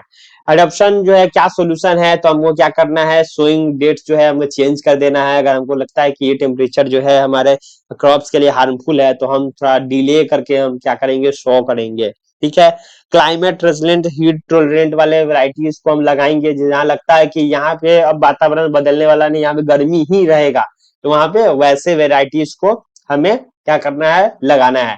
मल्चिंग को हमें अप्लाई करना है, क्यों टेम्परेचर को अगर मान लो बहुत ज्यादा धूप हो रही है तो नीचे का जो आपका जो मिट्टी रहती है, आपकी जो नमी रहती है, आपकी जो ऑर्गेनिज्म माइक्रो ऑर्गेनिज्म रहती है वो खराब मतलब डैमेज हो जाती है, मर जाती है। तो उसको ठीक करने के लिए आप मल्चिंग यूज कर सकते हैं उसे बचाने के लिए। मल्चिंग क्या होता है, प्लास्टिक का थीन एक सीट होता है जिससे हम कवर कर देते हैं इंटायर फील्ड को। ठीक है, अब समझ लेते हैं जोन्स के बारे में, जो कि माइक्रो क्लाइमेटिक मैनेजमेंट के तरफ से आपको 15 जो है एग्रो क्लाइमेटिक जोन आपको समझना होगा, जो कि डिस्टेंस एग्रो क्लाइमेटिक जोन जो है वो डिवाइड किया गया है। कैसे किया गया है तो आपको अभी मैंने बताया था कि India divided into 15 distinct agro climatic zone bye planning commission based on rainfall temperature soil and topography. ठीक है, इन सब चीजों को मद्देनजर रखते हुए ये 15 अलग अलग जो है एग्रो क्लाइमेटिक जोन्स बनाए गए हैं। Farmers can not change the micro climate but they can protect their local field. Of क्या देखिए, क्या हम तो चेंज नहीं कर सकते क्लाइमेट को, लेकिन हम बचा जरूर सकते हैं। कैसे? अगर मान लीजिए इस तरीके से अगर आपको फील्ड में हवा आती है, जो ऐसे क्रॉप्स है जिसको आपको लगता है कि लॉजिंग ऑफ हो सकता है, टूट सकता है, झुक सकता है, तो आपको एज ए बाउंड्री क्रॉप आपको क्या करना है, बड़े बड़े पेड़ लगा देने। जैसे आप पॉपुलर का पेड़ लगा सकते हो, सागवान लगा सकते हो। तो फॉरेस्ट्री जो आपको ट्रीज देखने को मिलते हैं, वो साइड बाउंड्रीज आप लगा सकते हो, ताकि हवा ये रोक सके और आपकी फसलों को नुकसान न पहुंचे। साथ में आप मल्चिंग का कवरिंग शीट लगा सकते हैं, ताकि आपकी मॉइस्चर जो है उसमें बनी रहे, टेम्परेचर भी बना रहे। ठीक है। अब समझ लेते हैं एग्रोमेट की बेसिक्स के बारे में। चैप्टर जो है ये समझना बहुत जरूरी है। इस चैप्टर में जो है हम समझने वाले हैं। पहले तो हमने क्या समझा, तो हमने समझा लेयर के बारे में, जो कि ट्रोपोस्फेयर होता है, विदर वाला, ओजोन वाला जो होता है, स्ट्रेटोस्फेयर होता है, थर्मोस्फेयर होता है जो कि सबसे गर्म होता है, वार्मेस्ट, और मैक्सिमम हमारा टेम्परेचर क्या कितना बजे होता है, 2 से 3 बजे जो है मैक्सिमम टेम्परेचर देखने को मिलता है। लैप्स रेट जो होता है 6.5 डिग्री सेल्सियस किलोमीटर जो है हमारा लैप्स रेट होता है हवा का। ठीक है। एनीमोमीटर विंड स्पीड को जांचने के लिए, बैरोमीटर प्रेशर को, हाइग्रोमीटर ह्यूमिडिटी को, और हाइड्रोलिक साइकिल जो होता है हमारा, आपको यहाँ पे आपने बताया था अभी पानी वाला कैसे जो वाटर साइकिल चलता है। सो तो इन चीजों के बारे में हमने समझा। ये जो चीजें हैं वो आपको बहुत ज्यादा जरूरी है। मैं एक बार रिवीजन करा दूंगा, पहले आपको इस सिस्टम समझा देता हूँ। इसमें क्या है समरी, जैसे कि सिस्टम इम्पैक्ट कहाँ कहाँ पड़ता है, तो क्लाइमेट चेंज होता है तो आपको कहाँ कहाँ पड़ते हैं, तो आपको इससे हीट स्ट्रेस से आपको वीट में लॉसेस हो सकते हैं। आपको मेजर जो है क्रॉप्स की लॉसेस देख सकते हैं। इंडियन मानसून जो है कब से कब तक होता है, तो जून से सितंबर तक जो है साउथ वेस्ट में देखने को मिलता है। मेन रेन जिसे कहते हैं नॉर्थ ईस्ट वाले अगर टाइम का है, तो अक्टूबर से लेकर दिसंबर तक आपको देखने को मिलता है। ठीक है। फोरकास्टिंग की बात कर लेते हैं, तो नाउ कास्टिंग जो है लेस देन 6 आवर होता है, शॉर्ट जो है 1 to 3 डे होते हैं, मिनिमम 4 to 10 डेज होते हैं, और लॉन्ग जो है मोर देन 10 डे से हम जानते हैं। 15 एग्रो क्लाइमेटिक जोन हम समझ लिए हैं, शेल्टर बेल्ट के बारे में हम समझ लिए, क्लाइमेटिक के बारे में भी समझ लिए हैं। ठीक है। कैसे हम वेरी करते हैं, ये कुछ जो है आपके टूल्स है जो आपको पढ़ने को मिलेंगे। चाहो तो आप इसका स्क्रीनशॉट ले सकते हो। हालांकि इसके प्रिंसिपल्स और डिटेल में अभी हम आपको समझाने वाले हैं। आपको समझा देते हैं कि एक्चुअल में बैरोमीटर जिससे हम मेजर करते हैं एटमॉस्फेरिक प्रेशर को, रेन गॉज से हम मेजर करते हैं रेनफॉल को। अगर हम एनोमीटर की बात कर लेते हैं तो विंड स्पीड को हम मेजर करते हैं। हाइगो हाइग्रोमीटर की बात कर लेते हैं तो रिलेटिव ह्यूमिडिटी को मेजर करते हैं। पैरानोमीटर की बात कर लेते हैं तो हम सोलर रेडिएशन को यूज करते हैं। विंड वैन की बात कर लेते हैं तो विंड वैन को मेजर करते हैं, विंड डायरेक्शन को। तो इसके बारे में अभी प्रिंसिपल के बारे में हम समझ लेते हैं। सबसे पहले हम समझ लेते हैं सोलर रेडिएशन के बारे में, जो कि सूर्य की जो ऊर्जा होती है, सूर्य भगवान के द्वारा जो हमें प्राप्ति होती है, इसके लाइट्स के हीट, तो कैसे हम प्रभाव पड़ते हैं, कैसे हम इस चीज को चेक करते हैं। तो एलवीडो का आपको बताया था कि जो जो रिफ्लेक्शंस वगैरह होते हैं, अगर हाई रिफ्लेक्शंस कहाँ देखने को मिलते हैं, तो जो जहाँ पे स्नो वाले जो एरिया होते हैं वहां पे हाई रिफ्लेक्शंस देखने को मिलते हैं। जो वहां पे लो जो आपको रिफ्लेक्शंस देखने को मिलते हैं, जहाँ पे वाटर वाला जो सरफेस होता है वहां पे आपको देखने को मिलता है। तो ये क्या होता है, पाइनोमीटर होता है, जहां से हम मेजर करते हैं कि सन की लाइट कितनी है, कितनी ज्यादा टेम्परेचर है। मतलब अगर हम जो बताते हैं कि आज जो है आज का तापमान बहुत ज्यादा रहा, तो वो तो हम एक टेम्परेचर मीटर से नाप लेते हैं। लेकिन धरती पे जो है प्रभाव, मतलब मिट्टी में कितनी गर्मी रहे, कितनी जो है डायरेक्ट जो प्रभाव पड़ा है सूर्य का, उससे हम नापने के लिए किस चीज का यूज करते हैं, तो पायरोनोमीटर का यूज करते हैं। और ये क्वेश्चन आपको पूछे जाएंगे तो हमेशा इस चीज का आपको ध्यान रखना है, इसलिए मैं बार बार रिपीट कर रहा हूँ। सेकेंड है हमारा एयर टेम्परेचर, तापमान मेजरमेंट के लिए, मतलब कि हमारा जो है टेम्परेचर मेजरमेंट के लिए हम इस चीज का यूज करते हैं, जिसे हम कहते हैं थर्मोमीटर, मैक्सिमम थर्मोमीटर और मिनिमम थर्मोमीटर। दो तरीके के थर्मोमीटर होते हैं, जिसमें पहला में मरकरी होता है थर्मोमीटर में, दूसरा जो होता है एल्कोहल होता है। तो ये दोनों का अलग अलग यूज है। जो कॉन्स्टिपेशन स्लो होता है ये रेट, तो इसमें हम चेक करते हैं। जहां थर्मोमीटर हम क्या चीज को चेक करते हैं, तो हम फीवर को चेक करने के लिए थर्मोमीटर का यूज करते हैं। ये हाईली एक्टिव होता है और जल्दी से जो है वो मरकरी क्या होता है, ये बढ़ जाता है और टेम्परेचर जाके रुक जाता है। जितना टेम्परेचर उतना ही फैलता है, इसलिए हम मरकरी का यूज करते हैं इस टेम्परेचर में। ठीक है। मैक्सिमम थर्मोमीटर, मिनिमम थर्मोमीटर में डम बेल लगाया जाता है, जिसमें आपको मेटल जो है वो स्लोली टेम्परेचर को क्या करता है, फ्लैक्चुएट करके आपको दिखाता है। ठीक है। ये अल्कोहल थर्मोमीटर में ऐसे रूल करते हैं। वही अगर हम बात कर लेते हैं स्टीवेंसन स्क्रीन की, तो अभी मैंने आपको बताया कि स्टीवेंसन स्क्रीन जो है वो पेंटेड व्हाइट टाइप का होता है, जिससे हम क्या करते हैं, रिफ्लेक्शन होता है। व्हाइट कलर जो होता है वो रिफ्लेक्शन होता है, लाइट रिफ्लेक्ट करता है। अगर ब्लैक की बात कर लेते हैं तो वो क्या होता है, वो गुड ऑब्जर्वर होता है। अगर ब्लैक कपड़ा पहन के निकलो अब गर्मी में, अगर धूप में निकलोगे तो ज्यादा गर्मी लगेगी, अगर व्हाइट पहन के निकलोगे तो कम गर्मी लगेगी। ये जो है वो साइंटिफिक तरीके से क्या किया गया है, प्रूव किया गया है। अगर आपको विश्वास नहीं हो रहा है तो आप ट्राई जरूर करें। फॉर्मूला जो है आपको ध्यान देने की जरूरत है, फॉर्मूला आपको रखना ही पड़ेगा, इसका कोई तोड़ नहीं है। ये फॉर्मूला जो है आपको क्वेश्चन पूछ सकता है। सॉइल टेम्परेचर की बात कर लेते हैं, माइक्रो न्यूट्रिएंट्स की। तो यहाँ पे आपको बता देते हैं कि जो है यहाँ पे हम क्या चीज चेक करते हैं, यहाँ पे थर्मोमीटर जो है, सॉइल थर्मोमीटर से हम क्या करते हैं, मिट्टी के टेम्परेचर को चेक करते हैं। ठीक है, आइडियल टेम्परेचर जैसे कि मिनिमम ऑप्टिमम टेम्परेचर को हम चेक करते हैं। क्यों? प्लांट की ग्रोथ के लिए। ज्यादा टेम्परेचर हो जाएगा तो वहां पे प्लांट ग्रोथ नहीं हो पाएंगे, वो क्या हो जाएंगे, खराब हो जाएंगे। उसकी कैनोपी को डिसाइड करेंगे, विंड को ब्रेक करेंगे, मल्चिंग का ट्राई करेंगे। हम डिग्रीज को डिसाइड करते हैं कि कितना डिग्री तक हमारा जो है वो क्या है, टेम्परेचर कितना ज्यादा है, कितना कम है, कितने डेप्थ में कितना टेम्परेचर है, वो सब भी हम चेक करते हैं, ताकि हमारा जो माइक्रोब्स माइक्रो ऑर्गेनिज्म है वो मिट्टी का न मर जाए। ठीक है, ह्यूमिडिटी और मॉइस्चर की बात करते हैं तो ये हम क्या करते हैं, एब्सोल्यूट ह्यूमिडिटी को हम चेक करते हैं, रिलेटिव ह्यूमिडिटी को स्पेसिफाई कर देते हैं वाटर वेपर से, और मॉइस्ट एयर से हम क्या करते हैं, मेजर करते हैं। तो ये ग्राम पर केजी के हिसाब से होता है, और यही अगर एब्सोल्यूट ह्यूमिडिटी की बात करें तो ग्राम मीटर पर क्यूब के हिसाब से होता है। वेपर प्रेशर जो होता है VPD जो है, हम यहाँ पे क्या करते हैं, डिफ्रेंशिएट करते हैं, और रिलेटिव ह्यूमिडिटी को हम मेजर करते हैं अलग अलग तरीके से। तो आपको पता है कि टूल्स के बारे में हमने बता दिया है।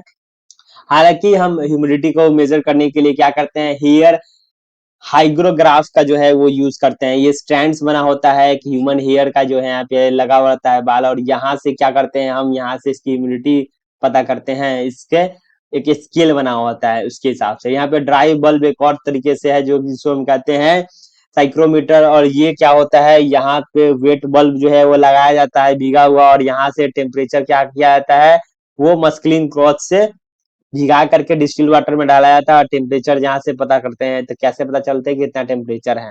ठीक है, तो इस तरीके का जो है वो फिनोमिनन आपको देखने को मिलता है। मैकेनिज्म कैसे काम करता है, तो dry air cause rapid evaporation cools the wet bulb, the difference between reading, reading करने के लिए, मतलब रिलेटिव ह्यूमिडिटी को पता करने के लिए ऐसा हम यूज करते हैं। Hair lengthens with high humidity and shrinks with low humidity mechanically moving the recording pen. ये रिकॉर्डिंग पेन जो है वो हमारा हेयर से इस चीज को हम चेक करते हैं। ये सुनने में बहुत ही ज्यादा आश्चर्यचकित है, लेकिन हम क्या कर सकते हैं, ये एक्चुअल में ऐसा ही काम करता है, और ये टूल है ही ऐसा जिससे हम अपने हेयर से ही पता करते हैं, मेजर करते हैं। ठीक है, अब समझते हैं evaporation, evaporation, transpiration, water cycle. तो आपको मैंने बता दिया है। हालांकि आप बताते हैं कैसे मेजर होता है रेनफॉल, तो रेन गॉज जो है आपको देखने को मिलता है। यहाँ पे सिंपल सा स्केल लगा रहता है, पानी जिसमें भरते हैं, बारिश होते हैं, तो यहाँ पे मीटर लगा होता है, उसको देख करके हम बता देते हैं कि इतनी जो है फलाना एरिया में बारिश हुई है आज। तो इस तरीके से हम इसको क्या करते हैं, मेजर करते हैं। और इवेपो ट्रांसपिरेशन से पानी का लॉस भी होता है। तो हम जब भी बारिश होते हैं, बारिश के जस्ट बाद जो है हम चेक कर लेते हैं। ऐसा नहीं है कि कल बारिश हुआ है तो दिन भर छोड़ दिए तो शाम को चेक करेंगे, तो पानी जो है वो यहाँ क्या हो जाएंगे, इवेपो ट्रांसपिरेशन हो जाएंगे, पानी जो है वो भाप बन के उड़ जाएंगे। ठीक है, तो रीडिंग सही नहीं आएगा। चलिए अब समझ लेते हैं प्रेसिपिटेशन के बारे में, रेनफॉल टाइप्स के बारे में। तो पहला जो है हमारा ड्रिजल, जिसे हम फुहारा के नाम से जानते हैं।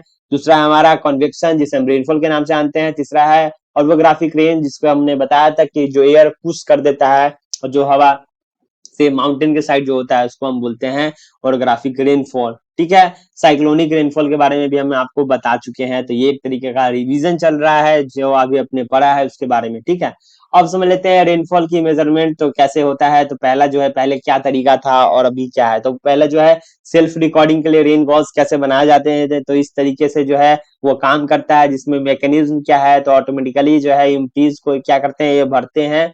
यहाँ पे डिस्चार्ज ट्यूब बने हुए होते हैं, और ये ट्यूब से पानी आता है, पानी से इसमें जाता है, और यहाँ से क्लॉक लगा रहता है कि कितने घंटे में, यहाँ पे आर बताते हैं कि कितने आर जो हुए हैं और कितने घंटे में कितने पानी जो है वो यहाँ पे जमा हुए हैं। ठीक है, तो इस तरीके से यहाँ पे ऑटो रीडिंग सेट हुए होते हैं। एक मैनुअल होता है जो मैंने आपको बताया था, टॉप में लगा हुआ रहता है स्केल, वहां से देख सकते हैं। दूसरा जो है ये इस तरीके का है। अब ये देख सकते हैं, पहला जो है हमारा ऑर्डिनरी जो बना था रेन गॉज, इसमें क्या हुआ था, 12 इंच का जो है डिप किया गया था, इसमें पानी जो है वो हम अभी खुद से भी हम ये चेक कर सकते हैं, जो हम अपने मिट्टी में बोतल को मतलब क्या कर देंगे, गाड़ देंगे, कवर कर देंगे और वही सेम स्पेस में रखेंगे। जो पानी इसमें जाएगा, पानी जो बारिश होगा वो आएगा, इसमें जो इकट्ठा होगा इसमें हम क्या कर देंगे, इसमें हम क्या कर देंगे, स्केल लगा देंगे और स्केल से हम इसमें चेक कर सकते हैं कितना एमएम में होगा। तो ये पुराना मेथड था, ये नया वाला मेथड है, तो आप देख सकते हैं इस तरीके का। दूसरा हमारा अगला आ जाता है विंड वेलोसिटी, डायरेक्शन को पता करने वाले, जो कि रेवोल्यूशन कप एनीमोमीटर के नाम से जानते हैं। ये कप जो होता है कि ये अपोजिट डायरेक्शन में घूमे रहते हैं और ये राउंड करते रहते हैं। विंड के स्पीड्स को पता करता है, वर्टिकल एक्सिस में होते हैं, जिससे पता चलता है कि विंड का कितना स्पीड है। और ये विंड वैन होता है कि हवा किस तरीके से, मतलब किस साइड से आया है और कितने स्पीड से आ रहा है, ये विंड का डायरेक्शन पता करने के लिए, और ये हमारा विंड का स्पीड पता करने के लिए। ठीक है, इसकी जो है सिंपल सा क्या है, एक सिंपल सा हमारे क्या होता है, एक तरीके से बॉल बेरिंग पे चलते हैं, ये जो मूव करते हैं ये रोटेट होते रहते हैं। ठीक है, एक लंबा सा पाइप होता है, तो इसमें बहुत बड़ा जो है ये मैकेनिज्म नहीं है। अब समझते हैं प्रेशर के बारे में, सनशाइन ड्यू के बारे में। तो एटमॉस्फेरिक प्रेशर तो है, बैरोमीटर से हम चेक करते हैं। बैरोमीटर जो है इस तरीके का आपको देखने को मिलता होगा। बैरोमीटर कैसे काम करता है, तो ये लिक्विड का यूज करता है, जो है एनिरोइड जो है हमारा एक मेटल है जिसको हम लिक्विड से भर देते हैं, और यहाँ पे हम क्या करते हैं, टेम्परेचर इंक्रीज होता है तो प्रेशर ड्रॉप्स होते जाते हैं। ठीक है, तो ये हमारा एक तरीके का क्या है, एटमॉस्फेरिक प्रेशर को मापने का यंत्र है, जिसे हम कहते हैं बैरोमीटर। दूसरा हमारा सनशाइन आवर, जो कि हम आपको बता दिए थे, सनशाइन आवर पहले हम कैसे चेक करते थे, अब हम कैसे चेक करते हैं। तो ये आपका सनशाइन रिकॉर्डर है, जिससे हम मैकेनिज्म क्या करते हैं, 10 सेंटीमीटर का ग्लास स्फीयर लेते हैं, जिससे कॉन्वेक्स लेंस लगाते हैं, फोकस करते हैं सन रे को और बर्न करके देखते हैं, जला करके, अगर सन की कितनी ऊर्जा है इससे पता चलती है पेपर को। ये हम पहले जो लेंसेज होते थे ना, जिसको मैग्नीफाइंग लेंस कहते हैं, इससे भी हम क्या करते थे, इसमें भी हमारा क्या लगा हुआ रहता है, इसमें भी कॉन्वेक्स लेंस लगा हुआ रहता है। तो इससे हम कुछ ना कुछ चीज ऑब्जेक्ट को जला करके देखते थे, या फिर अपने आप चश्मे से भी जला सकते हैं। हालांकि वो खराब हो जाएगा, लेकिन उसको हम प्रयोग नहीं करेंगे, ये हार्मफुल है। तो ये सिर्फ स्टडी पर्पज के लिए है, इसे आप प्लीज ट्राई ना करें, ये बहुत डेंजर हो सकता है गर्मियों के दिनों में। ठीक है, चलिए अब हम बात कर लेते हैं ड्यू। तो यहाँ पे जो यहाँ पे कह सकते हैं कि ड्यू का जो है हमारा जो दव देवानी गॉज के नाम से जानते हैं, जो कि एक मेजर बॉक्स होता है डिपॉजिट, जो कि रेड ऑक्साइड कोटेड होता है वुडन प्लेट्स पे, जो कि फील्ड सनसाइड में रखा जाता है। इससे हम सनसाइन का जो है वो हम अंदाजा लगाते हैं, इससे हम पता कर लेते हैं कि कितना जो है वो हीट था। ठीक है, ये सब पुरानी चीजें हैं। मानसून का सिस्टम आपको मैंने बता दिया है, नॉर्थ ईस्ट से जो है वो अक्टूबर से दिसंबर की तरफ देखने को मिलता है, वही साउथ वेस्ट से मानसून का जो है वो जून से सितंबर आपको देखने को मिलता है। तो ये एरिया वाला जो है आप इजिली समझ पा रहे होंगे इस मैप को देख करके, चाहो तो आप इसका स्क्रीनशॉट ले सकते हो। लो प्रेशर जो होता है वो थार डिजर्ट की तरफ क्या होता है, मॉइस्चर बढ़ता है ओशियन की तरफ। ठीक है, तो ये चार चीजें आपको मैंने पहले बताया, ये आपके, अगर आप यहाँ तक वीडियो को देख चुके हैं तो प्लीज एक बार वीडियो को जरूर लाइक कर दें। ठीक है, आप समझते हैं वेदर फोरकास्टिंग, तो आप मौसम की जो है भविष्यवाणी कैसे करते हैं। तो आपको बता दिया है 3 से 6 घंटे तक हम सडन स्टॉर्म्स का जांच कर लेते हैं, मीडियम जो है 3 से 10 दिन का एक्सटेंड कर देते हैं, जो कि 1 से 3 महीने तक भी जाता है। सीजनल क्लाइमेट जो होता है 3 महीने से लेकर साल भर तक चलते हैं। ठीक है, तो इस तरीके के जो है वो रेंजेस जो है वो मापे जाते हैं, टेप के हिसाब से आपको बताया गया है कि इस तरीके से हम अनुमान लगाया जाता है। और ये 100% सटीक नहीं होता है, इसलिए कभी कभी आपको बताया जाता होगा कि बारिश होने वाली है, लेकिन बारिश नहीं होती है, क्योंकि ये सिर्फ अनुमान लगाया जाता है। अब एक हमारा ऐप है जिसके बारे में बात करते हैं, एग्रो एडवाइजरी सिस्टम GKMS, जो कि ग्रामीण कृषि मौसम सेवा जो है वो किसान के लिए बनाए गए हैं, ताकि उनको मैसेज के द्वारा बताया जा सके। ठीक है, तो अब हम समझते हैं क्रॉप वेदर कैलेंडर के बारे में और उसके एप्लीकेशन के बारे में, कैसे ये यूज होता है और क्या है इसका पर्पस। तो क्रॉप वेदर कैलेंडर क्या होता है, जैसे हम सोइंग करते हैं, उसके बाद वेजिटेटिव फेज आता है, फ्लावरिंग फेज आता है और हार्वेस्टिंग फेज आता है, इसका एक कैलेंडर होता है। यहाँ पे डेट डिसाइड होता है कि कितने तारीख को हमने इसे शो किया था। मान लो कि हम इसे 5 तारीख को शो किए थे, मान लो कि 5 अप्रैल को लगाया गया था।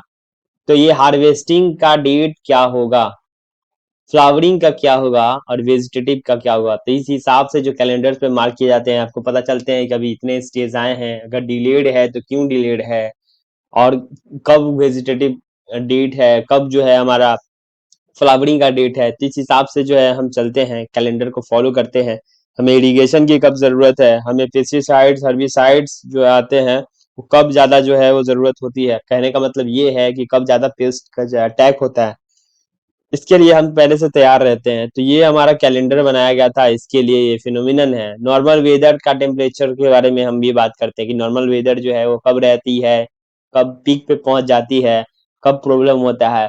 वेदर वार्निंग के साथ साथ ड्राउट के बारे में, सूखापन के बारे में हम जानेंगे, साथ में पेस्ट के बारे में, पेस्ट का अटैक कब होता है, कब लार्वा का, कब पुपा का फॉर्मेशन कब जो होता है, वो हमारा क्रूशियल जो है, वो हमारे मतलब पेस्ट अटैक के लिए जो होता है, वो हमारा जो क्रॉप्स होते हैं कब उस पे लगते हैं, मतलब किस क्रॉप पे कौन सा पेस्ट लगता है ये तो आप जानते हैं, लेकिन कौन सा टाइम होता है इसके लिए हमें ये जरूरत है। ठीक है, एप्लीकेशन भी समझेंगे। पहले हम समझते हैं रिमोट सेंसिंग के बारे में। एक्चुअल में रिमोट सेंसिंग का काम क्या है, होता क्या है।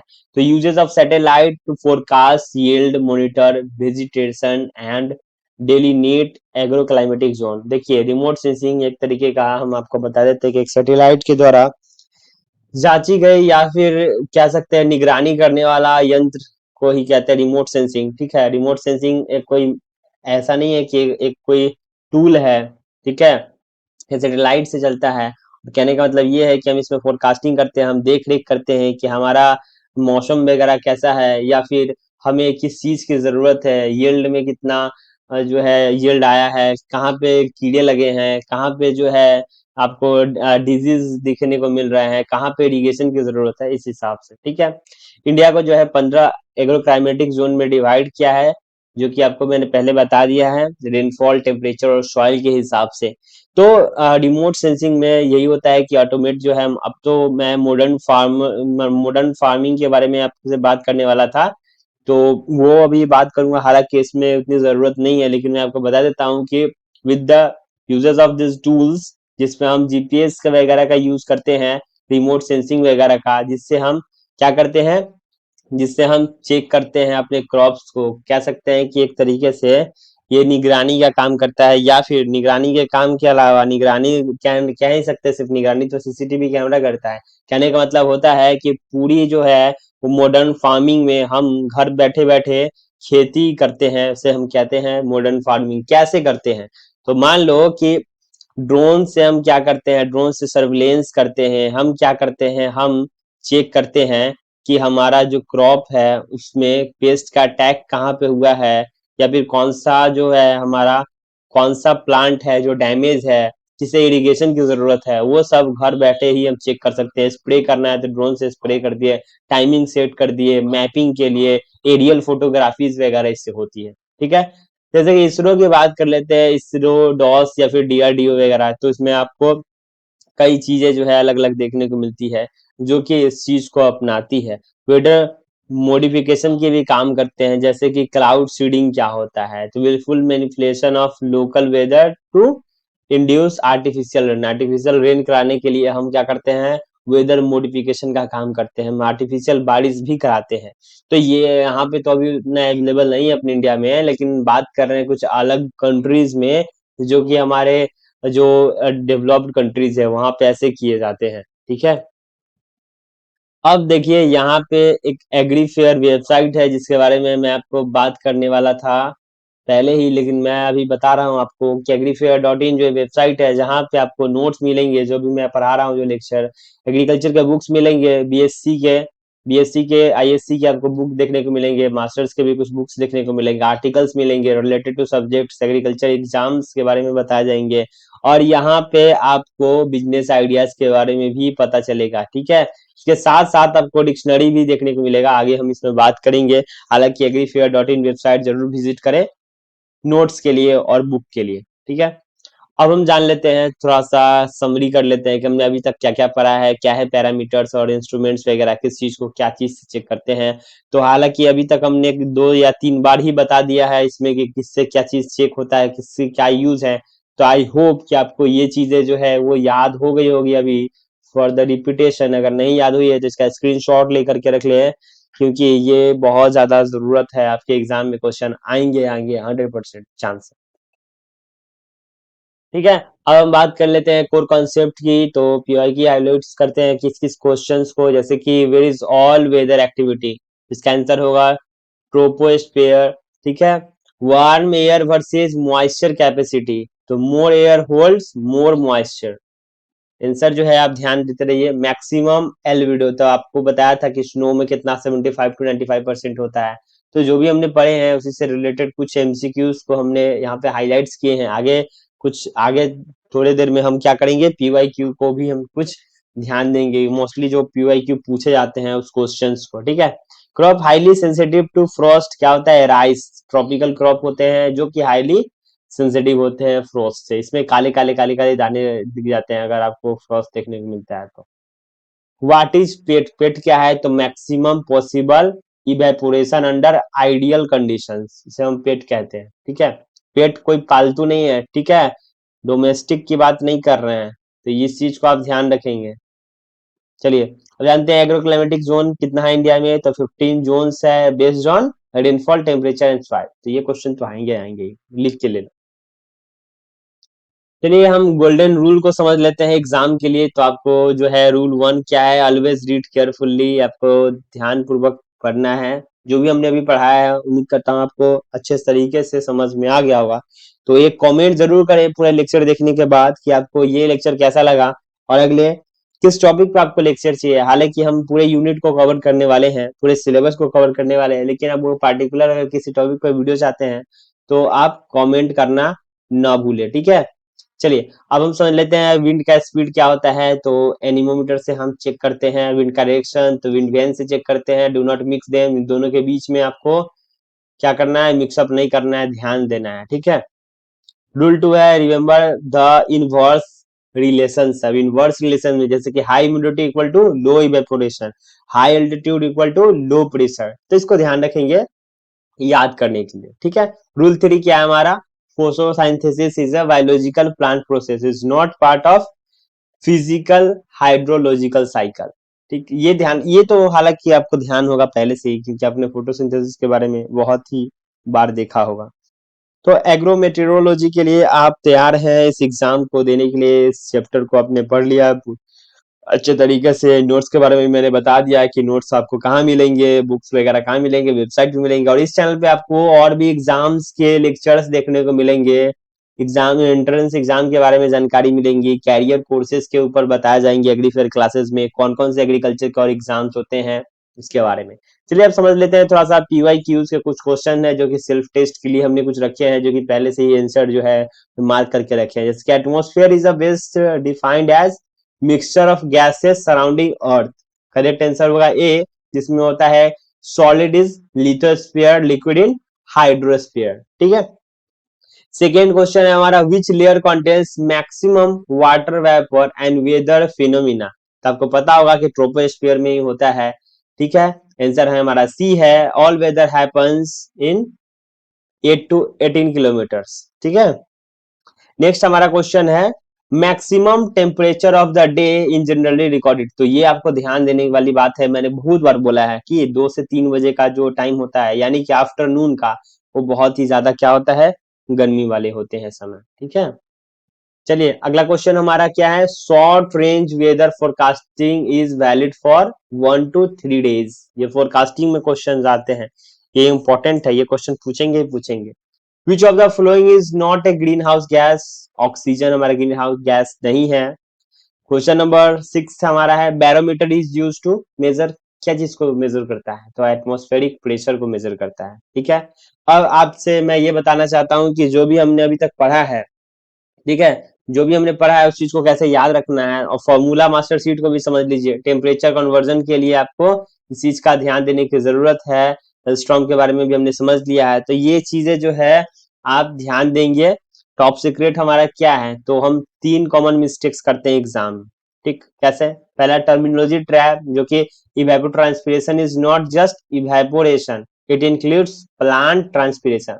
देखिए ट्रांसपिरेशन अलग होता है, जो पानी उड़ता है जो कि जाता है आसमान में, मतलब जो बादल बनाते हैं वो ट्रांसपिरेशन हो गया। इवेपो ट्रांसपिरेशन जो हो गया वो प्लांट्स के ऊपर का जो पानी उड़ता है पत्तों पर से, उसको बोलते हैं इवेपो ट्रांसपिरेशन। तो ये दोनों को मिक्स मत करें, ये बहुत लोग यहाँ पे गलती करते हैं। सेकेंड है हमारा unit here, always use C for agriculture temperature unless specified, always use degree Celsius, ठीक है, डिग्री सेल्सियस है ये, हमेशा यूज करें। Concept, concept mix of photosynthesis does not belong in the water cycle, photosynthesis जो है वो वाटर साइकिल से बिलोंग नहीं करता है, तो ये ध्यान रखेंगे, ठीक है। एग्रोमेट्रोलॉजी के बारे में मतलब एग्रो मेटेरोलॉजी के बारे में हमने अच्छे से पढ़ लिया है। इसकी प्रोनाउंसिएशन आप जो है वो अभी से ही सुधार सकते हैं, इसको क्या बोलते हैं ये आप अच्छे से समझ गए हैं, आप जो है एग्जाम के लिए अच्छे तरीके से प्रिपेयर हो गए हैं। अब मैं आपसे एक निवेदन करने वाला हूं कि इस लेक्चर को आपने देख लिया है तो आज नहीं कल नहीं 1-2 दिन बाद जब आप कंप्लीट कर लेते हैं इस वीडियो को दोबारा से आप प्ले करेंगे और 1.5x स्पीड से देखेंगे या फिर 2.0 के स्पीड से आप क्या करेंगे, अब इसको वापस से रिवीजन करेंगे, तभी ज्यादा जितना भी चीजें आपको पढ़ाई है वो आपको याद रहेगी। तो दोस्तों अभी हम आपने जो भी पढ़ा है वो याद करने के लिए तो मैंने बता दिया है, हालांकि मैं आपको बता दूं कि वेबसाइट पर जाइएगा तो एग्रीकल्चर डिक्शनरी देखने को मिलेगा जहां से ए टू जेड आपको एग्रीकल्चर के मीनिंग और डेफिनेशंस मिलेंगे। तो आप प्रिपरेशन कर रहे हैं तो एक बार जरूर जाकर के चेक करें, ये बहुत ही ज्यादा हेल्पफुल है। फर्दर आपको चैट जीपीटी वगैरह पे देखने को मिलते हैं, क्लाउड वगैरह पे, उससे कई गुना जो है उस पर हमने रिसर्च करके ये डिक्शनरी बनाया है। तो मैं वादा करता हूँ कि आपको ऐसा डिक्शनरी कहीं और वेबसाइट पे नहीं मिलेगा, ठीक है। अब हम बात लेते हैं एग्रीकल्चर बुक्स के बारे में। तो एग्रीकल्चर बुक्स में आपको बता दिया है कि बीएससी एग्रीकल्चर के जो भी बुक्स वगैरह है वो आप देखने को मिलेंगे। एक्स्ट्रा अगर नोट्स चाहते हैं तो भी आपको यहाँ क्या मिलेंगे, नोट्स वगैरह भी आपको देखने को मिलेंगे। तो मस्ट है आप यहाँ पे जरूर विजिट करें, नहीं मिल रहा है तो कमेंट करें, ठीक है। और हाँ सबसे इंपॉर्टेंट बात है क्विज की, तो क्विज जो है भाई साहब आपको अटेम्प्ट करने ही करने हैं। एमसीक्यूज जो है आपको यहाँ पे देखने को मिलेंगे क्विज फॉर्मेट में, वेबसाइट पे हमारा कहाँ agrifair.in पे जाकर के जरूर चेकआउट करें। दोस्तों ये थी वीडियो, उम्मीद करता हूँ वीडियो पसंद है तो वीडियो को लाइक करें, अपने दोस्तों भी शेयर करें। हमारे चैनल पे नए हैं तो प्लीज चैनल को सब्सक्राइब कर लें, क्योंकि आपके लिए ऐसे ही फोकलेस जो है वो मैं वीडियोस जो है वो ऐसे नहीं रहता हूँ कि चलो वीडियो बन गया और चलो डाल देते हैं। बहुत टाइम लगता है इसको प्रिपेयर करने के लिए, एक पीपीटी को बनाने के लिए 2.5-3 घंटे लगाता हूँ। वीडियोस का जो ड्यूरेशन है आप देख सकते हैं, 1.5 घंटे के तकरीबन का ये वीडियो है। और बस आपसे क्या चाहता हूँ, आपसे चाहता हूँ कि बस सब्सक्राइब आप कर दें और अपने दोस्तों सगे संबंधियों के साथ भी शेयर करें जो लोग भी प्रिपरेशन कर रहे हैं बीएससी एग्रीकल्चर के एंट्रेंस एग्जाम के लिए। वीडियो देखने के लिए धन्यवाद। जय हिंद, वंदे मातरम। फिर मिलते हैं अगले लेक्चर में।